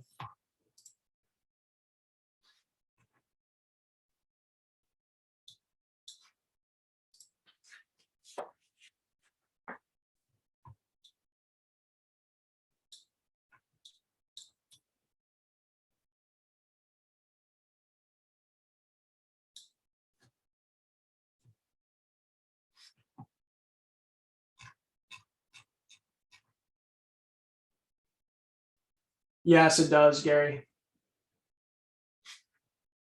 So obviously it's going to be slower than,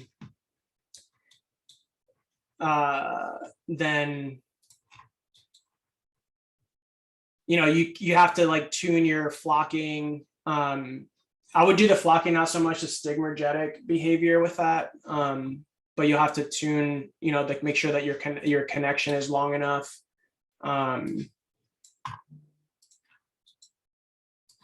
So spend a few minutes here, sort of playing with this guy. You're definitely not going to want to have like 5,000, agents if you're doing flocking as well. You can get away with that with the wandering, but not so much with the flocking. It'll go really slow.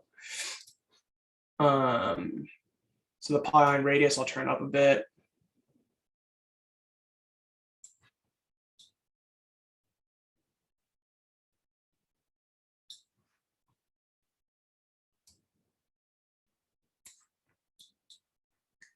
You can turn up your speed to make it go faster. you'll just get more of an abrupt behavior. Obviously, I have 4,000 or so kind of going at once. And I just paused it here. Is everybody able, just take a second, just to make sure everybody's, or most of you are able to at least get to this position.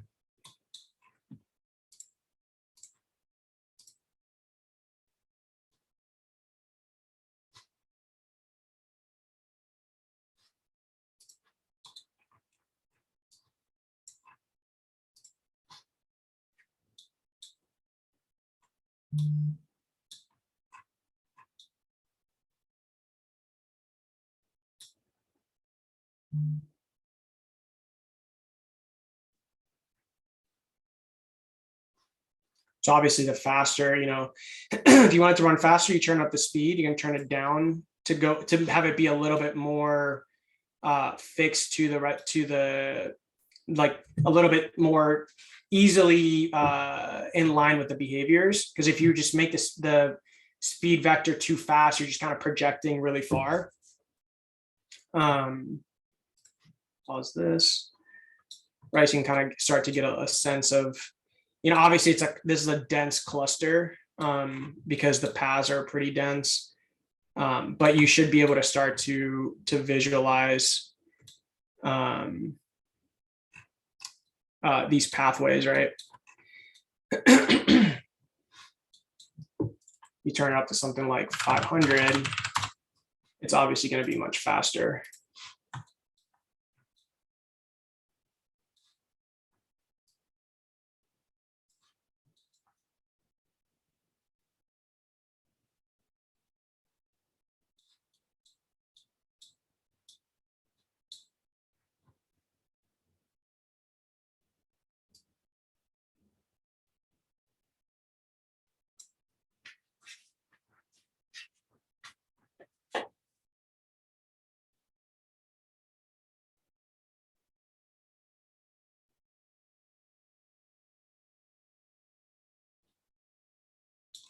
Play with your colors too, don't forget.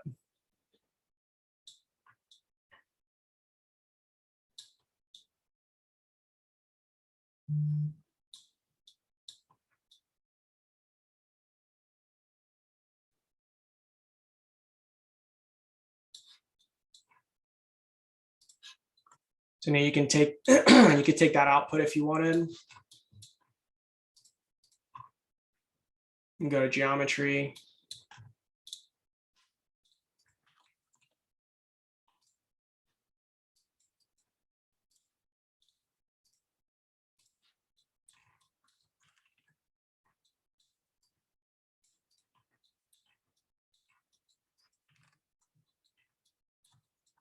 Start to look at I don't like this one that much, but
make sure you're baking out some outputs so we can try to generate some stuff towards the end.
It's pretty heavy.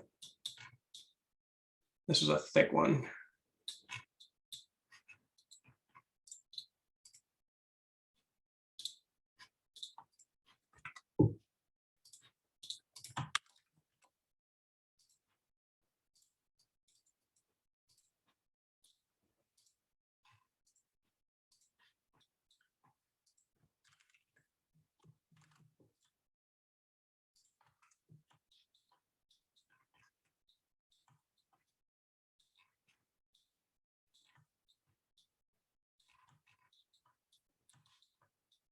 So for these, remember, play with your polyline radiuses, right? To get the tighter the radius is, the core, like the tighter to the pipes, to the polylines it'll be.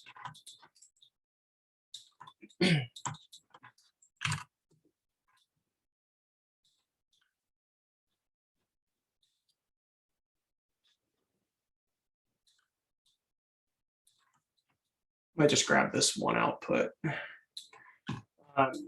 We're running not great on time. I wanted to show, there's still a lot of components that that we need to get through. I think from this, we'll probably pause at this component set, and then we'll kind of go through the process of baking out, just bake out one of your geometry chunks, and we're going to pipe this, and we're going to take it over to ZBrush, and get some geometry there. Obviously, depending on how heavy this guy is, and there's a couple of workflows that I'm working on for the next release that will take the output and do something a little bit better than just piping it to send out. But for now, this is one alternative that we can use. 500 curve is kind of a lot. Build these guys.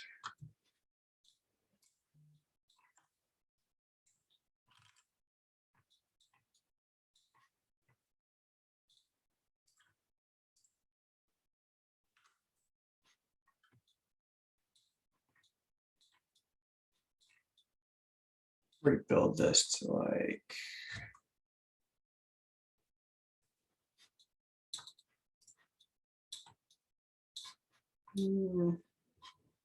this might be fine.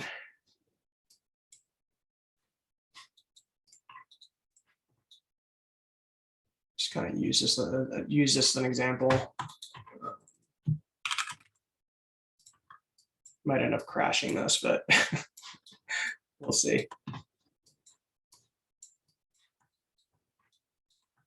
So what I like to do is sort of get a sense, pick one item and just get a sense of the scale. Like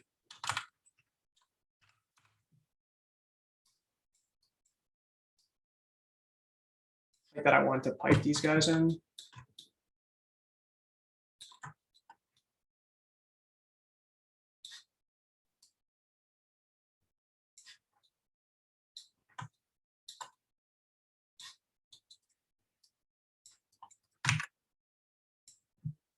And then we'll see if we crash this.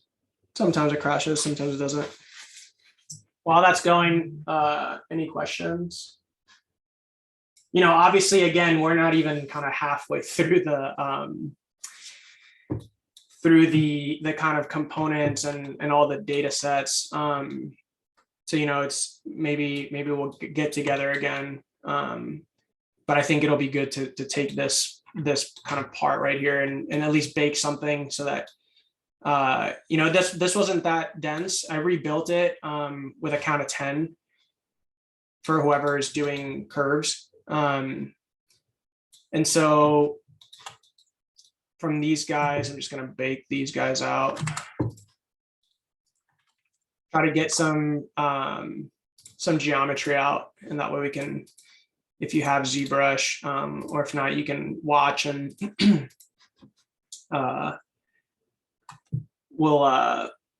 can do that on your own time. But this is kind of one of the workflows I like. Like I said, there's 2 different workflows that I'm working on at the moment that will sort of mediate a bit of mitigate at least some of the problems with the outputs. So, you know, we have a bunch of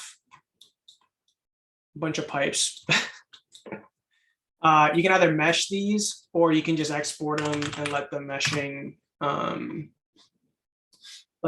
do the process.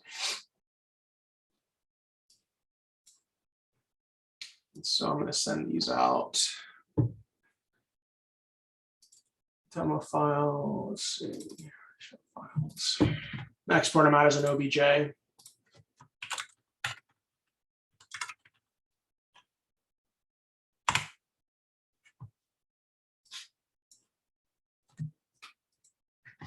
Just gonna set a low polygon count.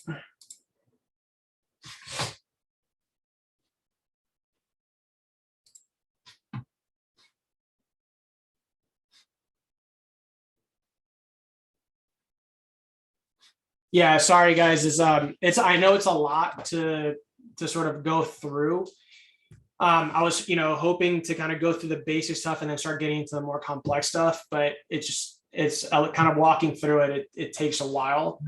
You know, so if you're able to get the kind of basic stuff going, we'll probably certainly do a follow-up V2 where we'll sort of pick up from where we left off and go through much more of the kind of deeper workflows, because this is literally just scratching the surface.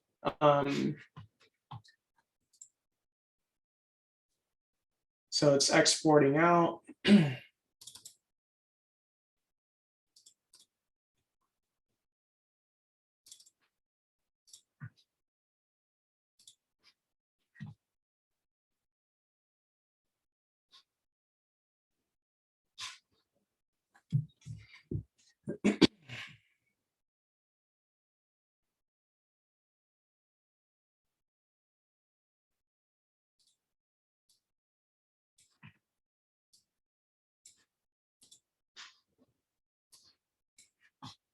Okay, so we have this guy out.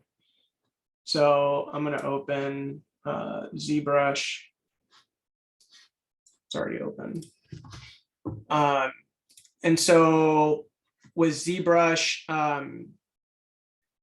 you know, the whole idea here is to kind of leverage ZBrush's kind of amazing mesh workflows.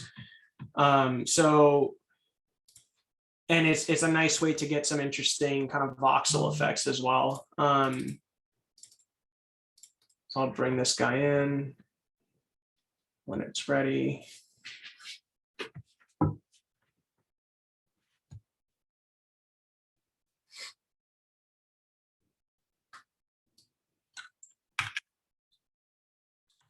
So here we are, right? We have our, whatever this thing was. And so, you know, generally speaking, I like the Z remesher. I like Dynamesh, but I also like just the remesh, because you can do some interesting things with obviously the mirror effects, but also like I like the look of the kind of hypervoxelized effect. So, you know, the kind of first thing you can do just to get out of these kind of pipe pipe instances is you go to the remesh, and I, obviously play with the resolution, and I'll just do no polish, and I'll just do remesh all. And so we have in our subtools, we have the one we just created, and then we have our original guy, right? So this one is as you can see, right, it's really like it's the pipe version, but in kind of voxel form. And one of the things that I really like here is you can obviously begin to subdivide this, or you can start to kind of smooth specific regions. So like in this case, if I start, I'm just gonna maybe not smooth it out like a ton at once, but you could start to get pretty interesting kind of effects just by something as simple, and kind of gradating from a sort of voxel like interpretation to something a bit smoother. Like I really like that sort of transition, right? And so we went from a sort of pipe geometry to something that looks obviously a lot different than the pipe geometry. So that's one variation.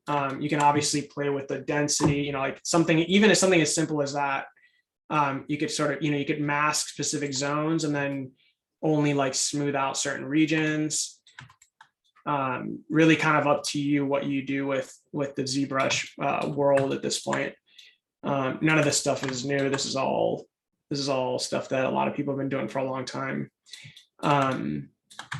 So that's one of the, you could smooth that out the entire way, kind of up to you really, but we'll bring this guy back and I'll just export that.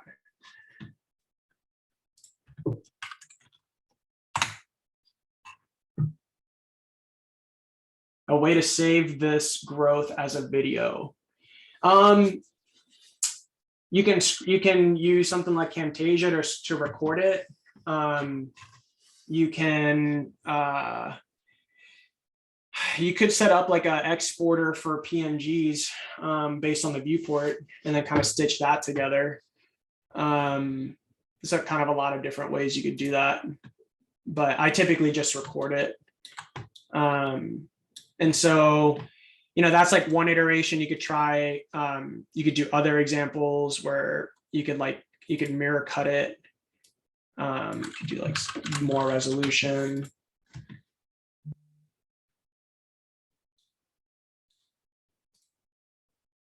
All right, so now it's mirrored in the X, and you could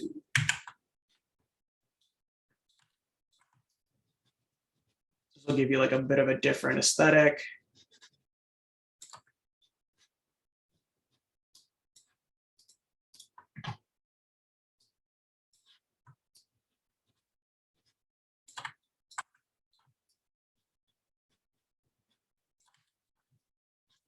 This is more like, instead of it blending together or kind of isosurfacing too much, we're keeping it a bit more true to the pipes.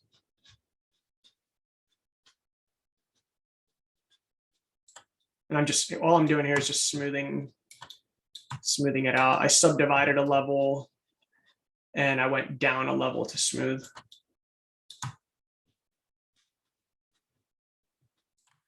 Obviously this one's mirrored, right? So it's mirrored on the X. We can start to get some stuff here. I mean, obviously this one's going to be extremely heavy. But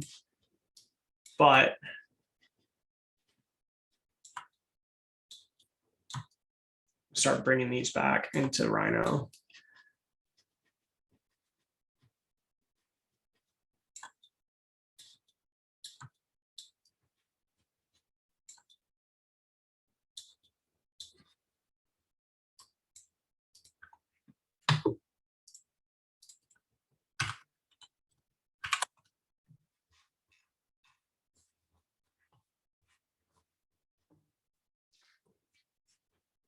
Yeah, this is a big boy.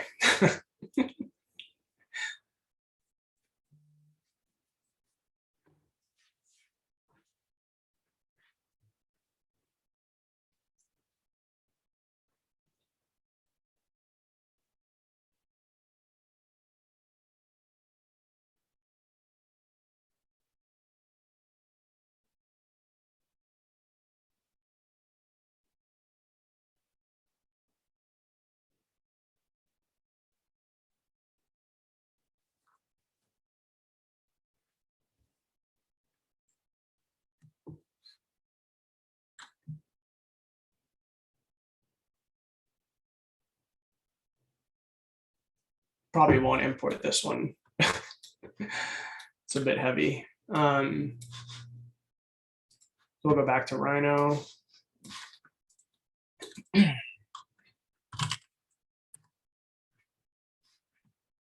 We'll import in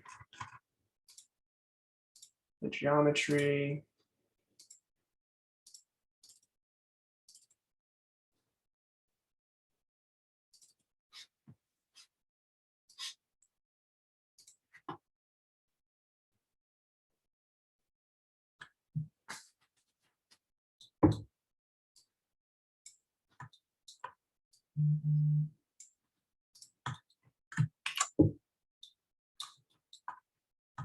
So here we have it.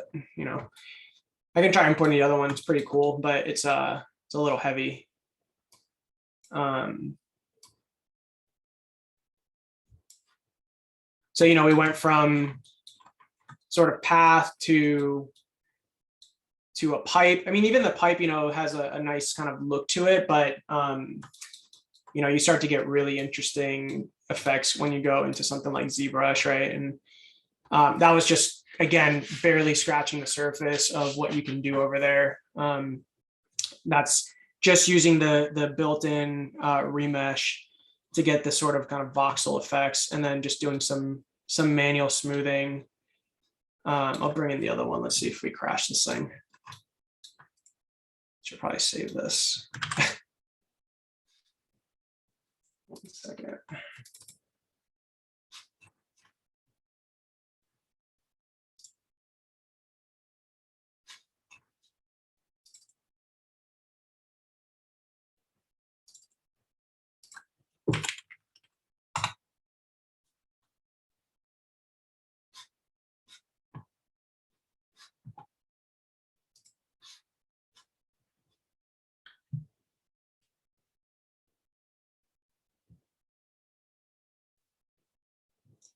And so, you know, we have about 30 minutes left. You know, I wanted to preview a bit of some of the new stuff. But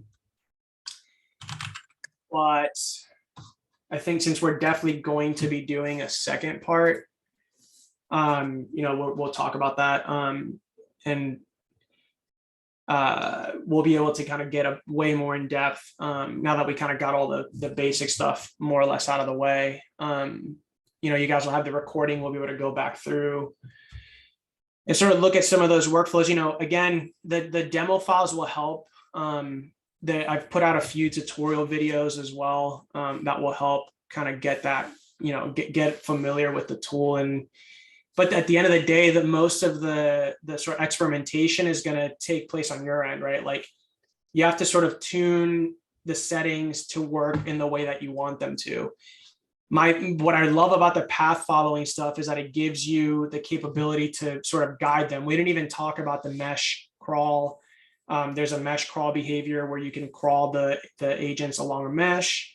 We have also built in mapped capability, so you could use color to drive basically what, like some parameters. So it's basically just a multiplier between 0 and 1.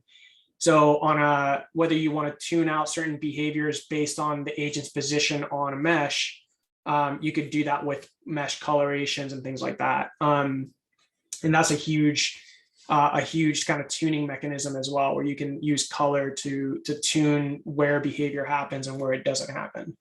And that's part of the mesh crawl behavior. You could also do that with paths. So, you know, that's stuff that we'll get into.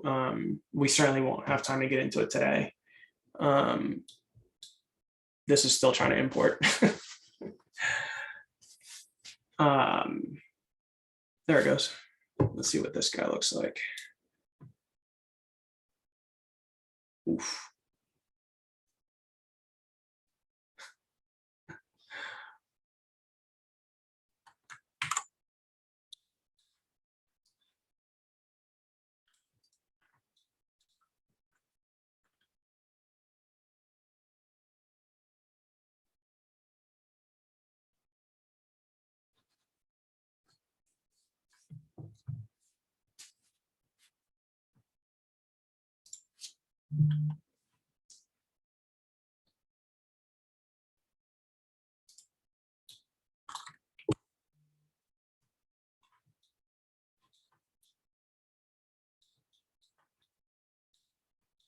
So this is the mirrored one.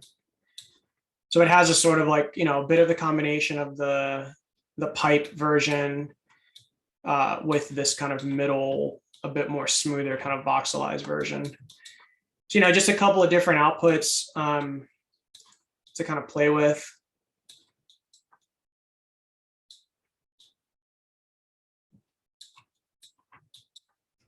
And then, I think that kind of covers that section. I think we'll probably open up for a couple of questions before the color mapping stuff. Yeah, it'll be, that's a good one. The color mapping stuff. And I'll show one of the things I want to show, before we wrap up. I'll show a little preview of this other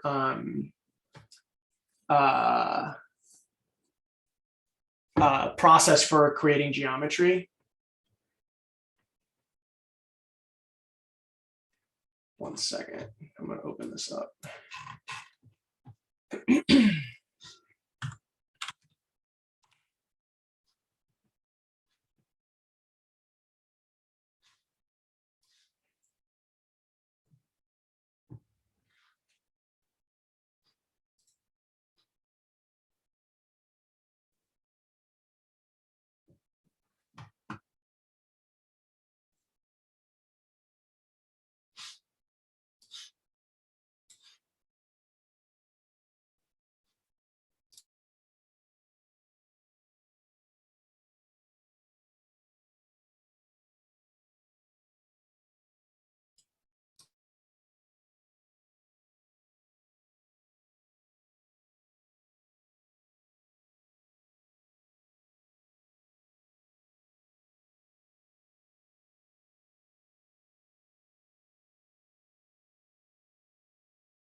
Sorry. We can just see agents crawling on a mesh, kind of coloring. This kind of process will take kind of agent outputs and will create some meshing processes here. So we can kind of start to see there's lots of different, these are actual meshes and in groups. To kind of mimic a little bit of the ZBrush poly grouping features. As you can see, the geometry, it's actual geometry, and each one of the colors is a group. And this will work in 3D as well as 2D along any mesh, kind of wrapped on in anything. You can, let me change a little bit of the.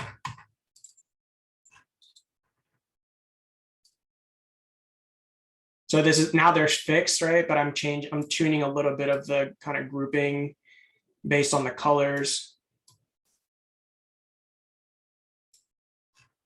And, if we like bake these out, for example.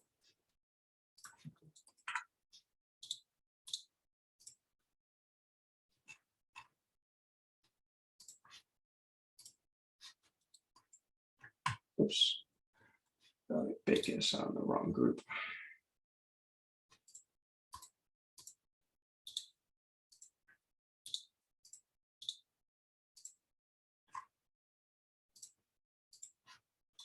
So we bake this out, right? You can see that's a group.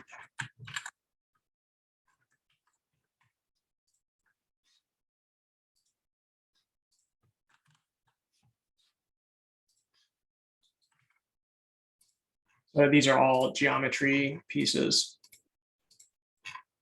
that are based on the color information.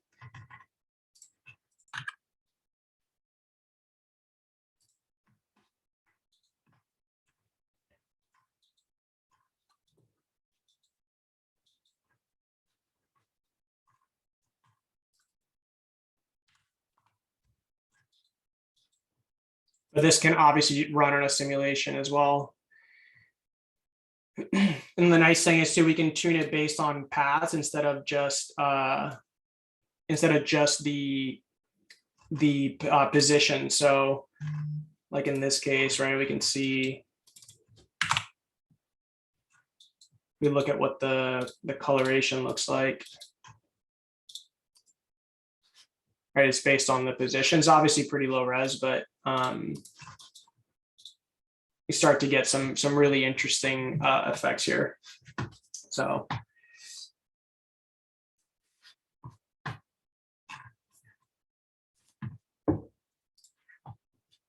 that's just a little preview for some of the features that are coming. But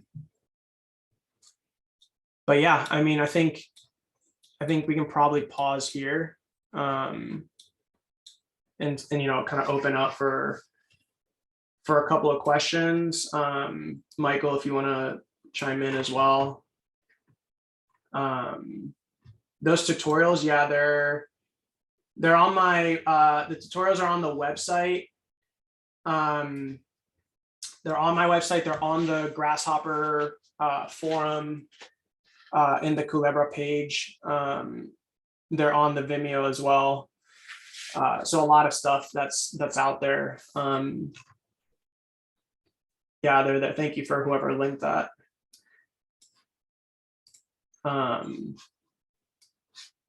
Yeah, we can open it up for a bit. Michael, you in here? Yeah.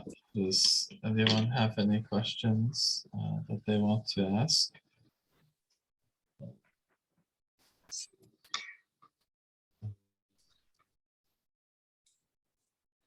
What software can you use to add materials for rendering? Any software you want, just like export it to the software and render it. Keyshots. Yeah. Keyshots a good one. Yeah, you can just put it wherever you want to render. It's fine. It's just a mesh at the end of the day, right? Let's see. Let's first say that growth is a video. I think you answered that one already. Good. Slider.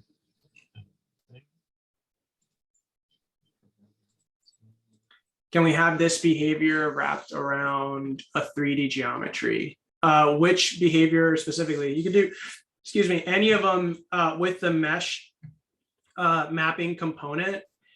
Like basically the mesh tracking, yeah, like there's a path tracking, there's also the mesh tracking. So like anything, you can just chain the behaviors as long as one of those behaviors is following a mesh. The rest will sort of work with that behavior. Has some voxel process quality. Mine, yeah, I mean, the similar workflow that I just showed you towards the end, just a little bit more in depth.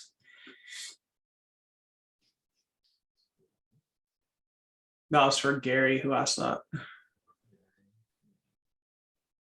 That was, yeah.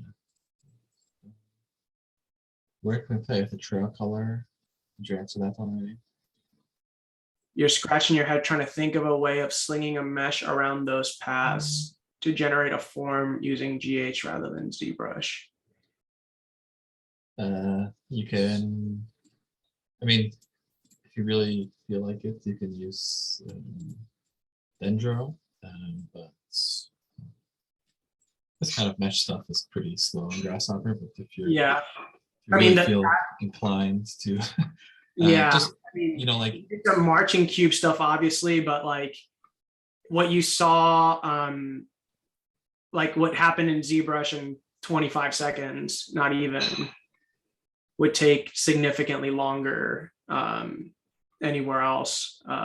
So I would, try to leverage the best features of each tool, that way. you gotta just like know the right. You don't need to stay in one software. Right. Just for instance, like yesterday I was doing something in Grasshopper, and I just wanted to like get a quick mesh of it, and like I don't know, I waited like 20 minutes and gave up. And Yeah. I just put the curves into Houdini and meshed it in like 2 seconds. Right. So it's just Rhino's just not the place for dense meshes. Yeah, I agree with that completely. It's like just find what works for what you're trying to do, and then go from there. Pedro wants to know, did you start developing Culebra for processing before Grasshopper? This is curious Yeah. to use Culebra on processing. So yeah, I wrote the first library for processing that I wrote was 2016. So it's been a long time ago. So that library is for processing. I mean, it was for processing 3.1, I believe. They're way past that at this point. And then I did the first version of the Grasshopper, the .NET version of it, before it became the plugin in like 2017, I think.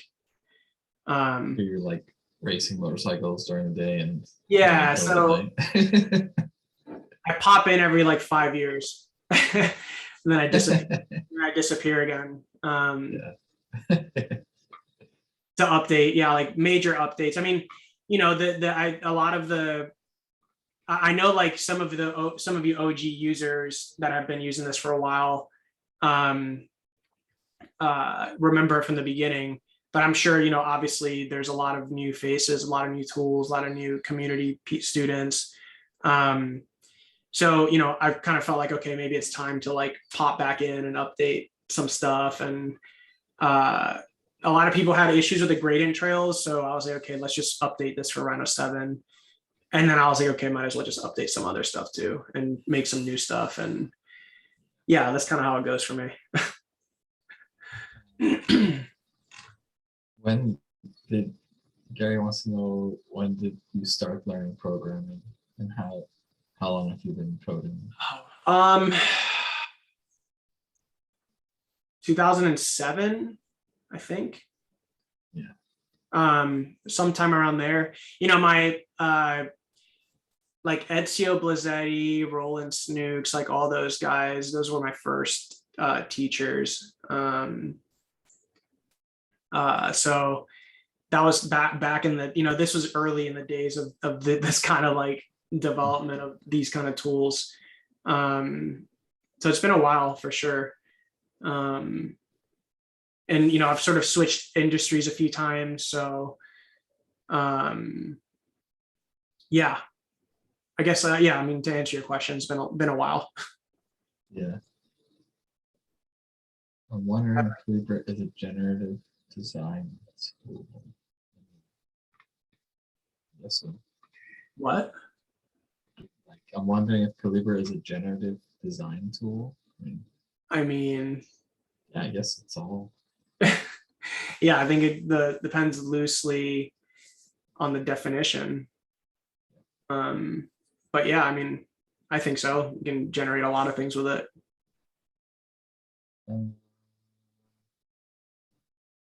Physical modeling, these digital models. Yes, I mean 3D printing, right? Yeah, of course. Just 3D print the mesh, basically. That would be the way I would assume. I would think. Yeah. Some people have done that. Yeah. Any features that you could tell us about that haven't already announced on the forums? Say that again. Is there any features you can tell us about that haven't already been announced in the forums from what everyone's asking? I haven't really announced too much. The anisochromatic meshing process, probably some sort of like isosurfacing to kind of skip this piping process altogether. I don't know. It kind of depends on what I'm feeling, to be honest. Kind of just go by the hip shoot from the hip with a lot of these things. Where can you play with the trail color? My display trail color simulation looks the same. Are you in simulation mode or in graphics mode or in geometry mode?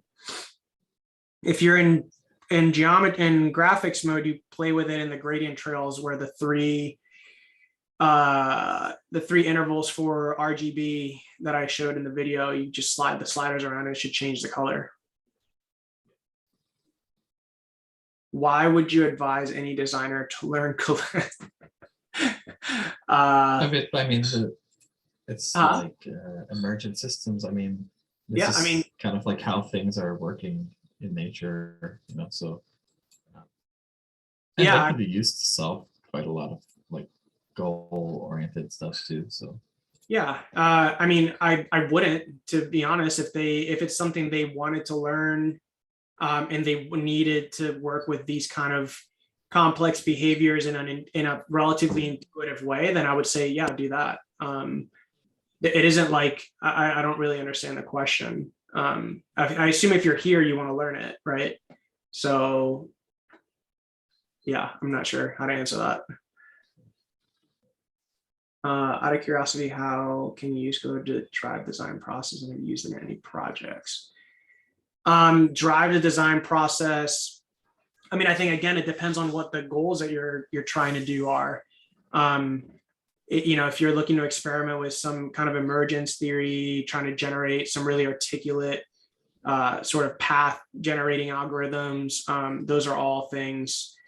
Those are all things that you can use with this tool. You know, obviously, like what you're looking at on the front end here is all the Grasshopper stuff, right?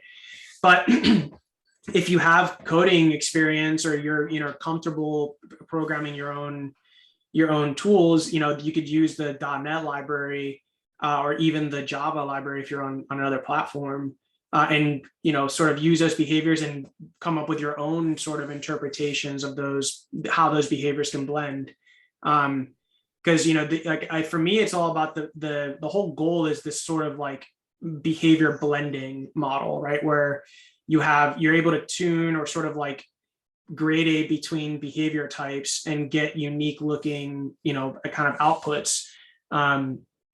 And so if you could use that, you could download the binaries, all the code is all open source. So you can go to Visual Studio, compile your own, you could use it to build whatever you want. Gary Mack, it's more projected to be using with other platforms. Can you talk about your Culebra.net library? Is it more projected to be using with other platform processing? You know, I don't know yet. In terms of the Houdini stuff, that's kind of, I'll be looking into that to see if that's something that's doable. The .NET library is obviously for .NET tools, and then the Java one is for anything that implements or uses Java, like processing does. Yeah, I think it could possibly be. I'm not sure. I mean, there's a lot of optimization that's done on the Java side that I just haven't done on the .NET side yet. But you know, it's something potentially to look towards as well. I think getting the graphics mode to operate and, you know, running like this, the meshes that were on my screen, I think were 5,000 or more. You know, I've run 10 or even more than that, as long as it's not using any flocking behaviors. You know, just getting that alone in Grasshopper to me was a win in something like Rhino and Grasshopper, because it's not known for how, you know, being super fast. How can I fix SDK error to install? Update Rhino. Update Rhino. for Nicholas is saying, could you explain any design or give real life example of architecture design developed using Culebra? And I just want to make clear, like Culebra is not an architecture No, tool. and I'm also I mean, not an it's- architect. and Luis is also not an architect, so yeah, I mean, it's not an architecture tool. I mean, No, I mean, it can be, sure, if you're trying to like grow stuff, but yeah, if I think for, you could use it for, you know, there's a lot of architecture examples of people that have tried doing work like that, right? I think that's better suited to discuss with them. I'm not an architect. I don't work in the architecture space, and I didn't develop the tool to be really an architecture tool per se. So I mean, and that's like, you know, in our master's program too, like we're trying to explain that, like there's a lot more to like this realm than architecture. And, right. And also I find it more useful in a lot of other fields than architecture, not just Culebra, but like computational design in general. Like, like you're, you know, I was at Nike, you're consulting with Nike.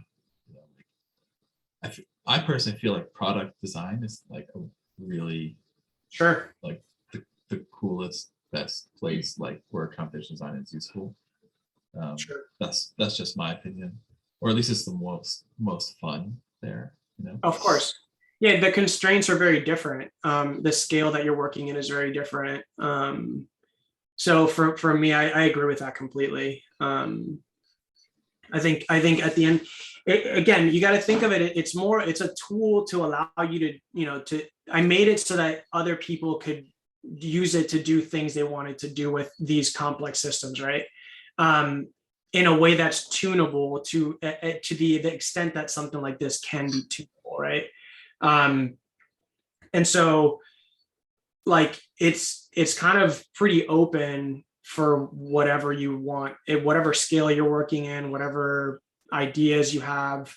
And you can take that a step further by playing with the stuff on the back end, right? If you can build your own tools and you can use the stuff that's already been built to build new things, that would be awesome, right? Because, you know, I haven't thought of everything that you could possibly do with this. There's more behaviors that I'm sure can be chained in a way that are interesting.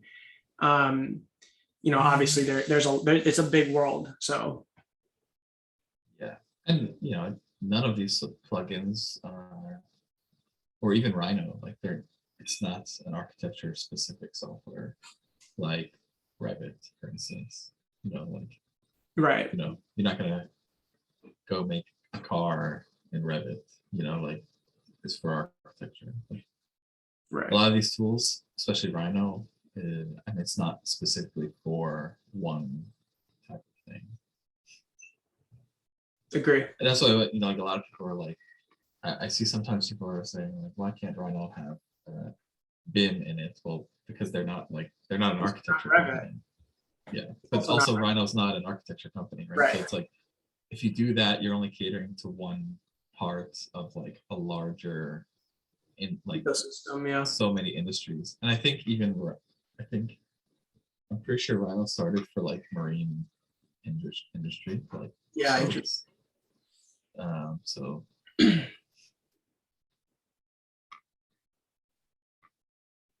what else we got?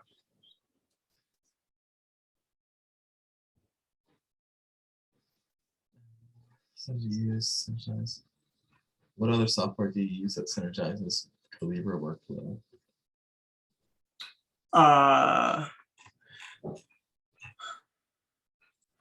What other software do you use that synergizes with the workflow?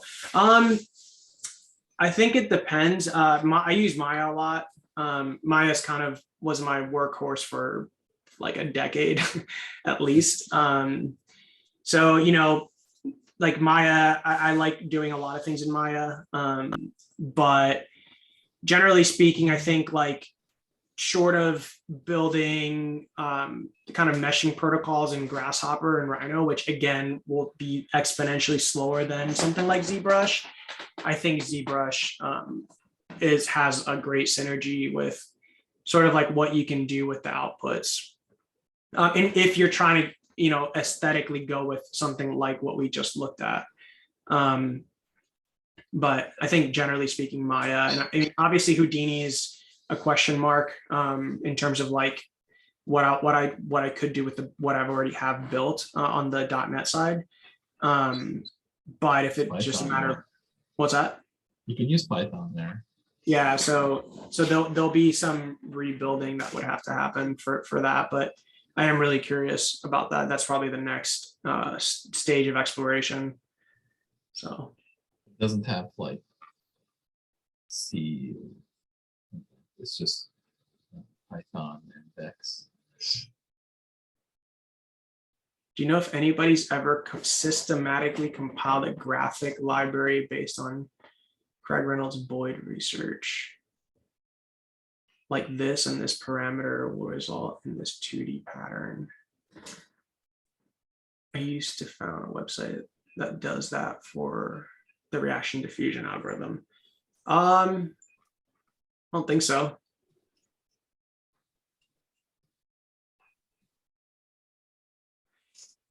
Yeah, I mean, I'm not sure. I think it depends on how many like non-random elements you have driving the process, right? Bit outside the scope of the workshop, but the main tools that you guys are using in Wild the World. I don't know. I don't work for Wild the World. And just whatever tool we want.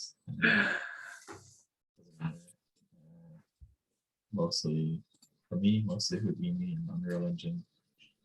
Other people, I don't know, Cinema 4D, these kind of things. No Rhino really at all. That's not surprising though. Just not really for that kind of work. Yeah. But yeah, a lot of Unreal stuff like that.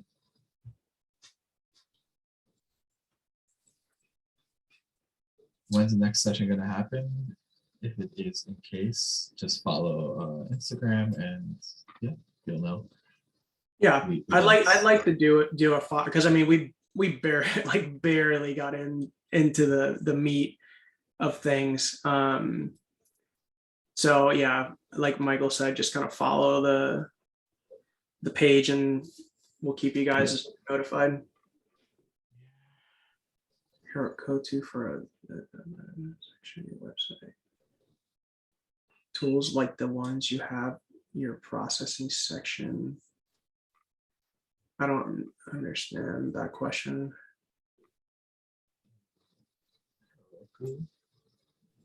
I don't know. No, I guess is is the answer. Yeah, I never heard of it. Touch Designer. I don't think so. What about it? Yeah. I don't use it.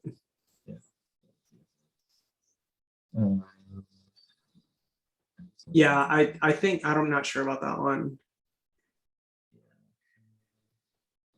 It's awesome. It is pretty awesome, yeah. Yeah. Yeah. Nike's it is a great place to work.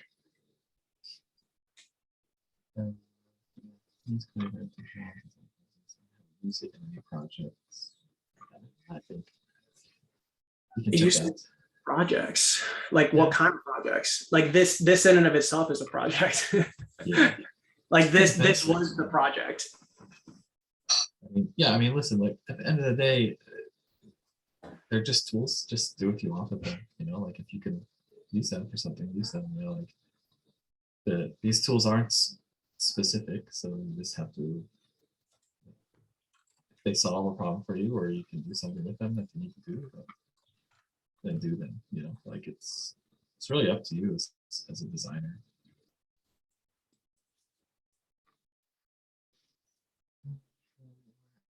Hey, I mean, there's stuff that I'm brewing for sure. I don't know about Touch Designer, but there's stuff. Yeah, there's some things cooking. Talking about your wolf there. Oh yeah, my mech wolf. Somebody commented on the.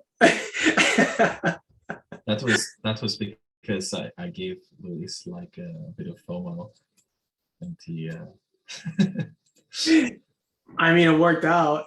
Yeah, I was like, hey man, these things they didn't reveal yet, and they're like pretty low. They're probably gonna go high. He bought a bunch of them and got pretty. Yeah, lucky. I pulled that mech. I freaked out. Like gold chrome mech. I was like, oh my god. Do we get the GH file? I guess you Was can send.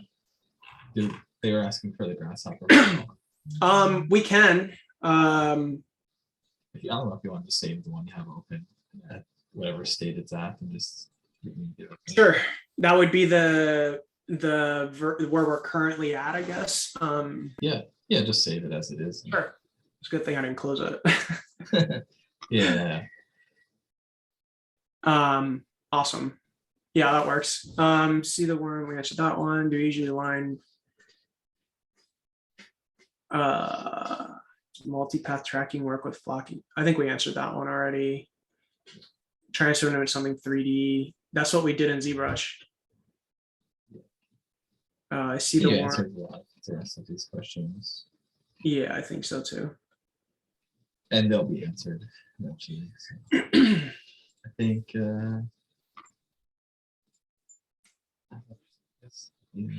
yeah, so Rowan in the other side said, I guess even just knowing the process is super cool because sometimes the same process can be applied using a different tool like Houdini or Blender. Yeah. I mean, one thing I would recommend if you're comfortable with the code base, go read it. Go read and see what the some of the behaviors are doing. Go read on the raw implementations on the Java side. The .NET side is a wrapper, basically IKVM wrapper around the Java side. And then so that's getting all called from the .NET side. But or find other implementations and read them. They're out there. It gives you perspective on kind of how that works. You freeze Grasshopper with Culebra and pufferfish. That's not surprising. You're probably trying to do something awesome. Yeah, I mean that's a good sign when you're freezing things. When you're freezing it, you're doing it right. Yeah. You're not doing the cool stuff unless you've crashed. Unless you're crashing a few times. Like if you're crashing ZBrush, you're doing something probably a bit weird. But if you're crashing Rhino and Grasshopper, means you're doing something right. That's how I look at it. Just push the software a bit, and yeah, yeah. I mean, crashes happen. That's why there's saving and auto saving, and yeah. So I guess that's pretty much it. The best way to reach me directly is probably on Instagram. But follow my Twitter. You could reach me on Twitter. That would be a good one. For John, tomorrow's also come with recording afterwards. It's a recording stream, so the free one is downloadable tomorrow. I mean, this information is all on the website, but yeah, it has a recording that you can view for 60 days, and we do not have discount codes because it's only 35 euros. So can't really be cheaper than that for 5 hours webinar. Webinar, because I mean, like I always tell people they should take a look at like the professional workshop realm, because like for instance, if you look online for like I don't know, like professional webinar from McNeel can cost you like $1,000 easily. Like I'm taking a before I took a Houdini webinar. It was like professional Houdini webinar. It's like $700. Yeah. Well, so, I mean that Houdini one is expensive. Yeah. So I mean, yeah, it's 35 euros for like it should be a lot more expensive than that, but we don't do that. So. Any chance next one where we can mix a little bit or ZBrush and Culebra? I mean, there's not much more to it than that mix. Like No. you're just using ZBrush to make the mesh. So just because Rhino and Grasshopper isn't really great for this density of mesh. So Like, I mean, we if could you- spend maybe like 15 minutes talking a little bit about like the Z remesher and like Dynamesh, but I mean, really, like Michael said, it's kind of. I guess also like using it as once a- you move in, yeah, once you move into ZBrush, you're not. It's not then the kind of Grasshopper part is over, right? So you can Yeah. just look at any general ZBrush tutorial and see the tools that exist there, and you can manipulate the mesh as you see fit. But the point of this is because Luis makes Culebra, so it should focus more on Culebra.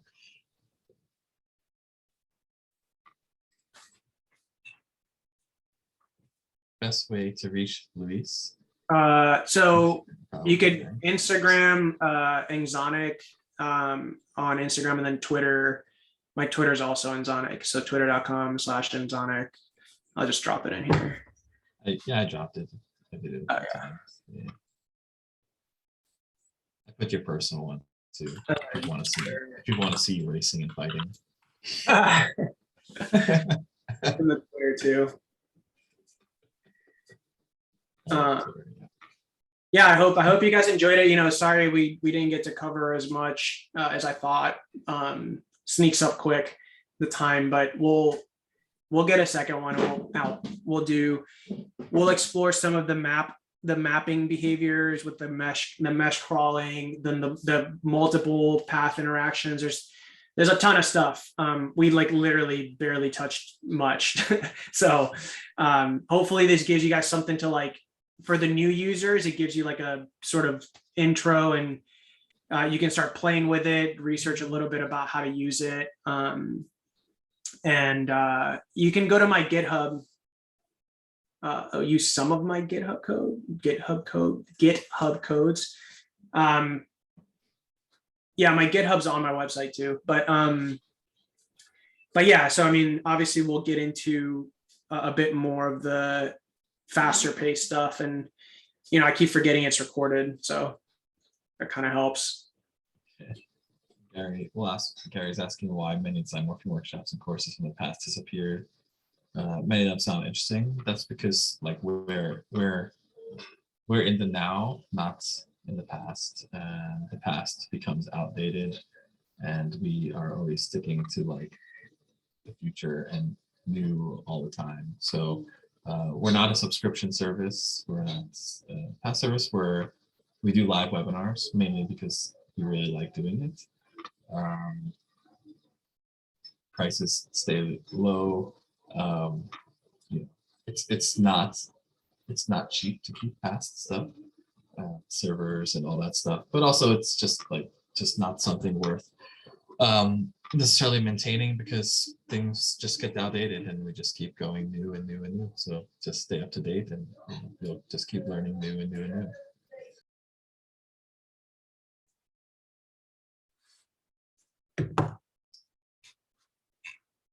And is BJJ your way to stay healthy after all the intensive?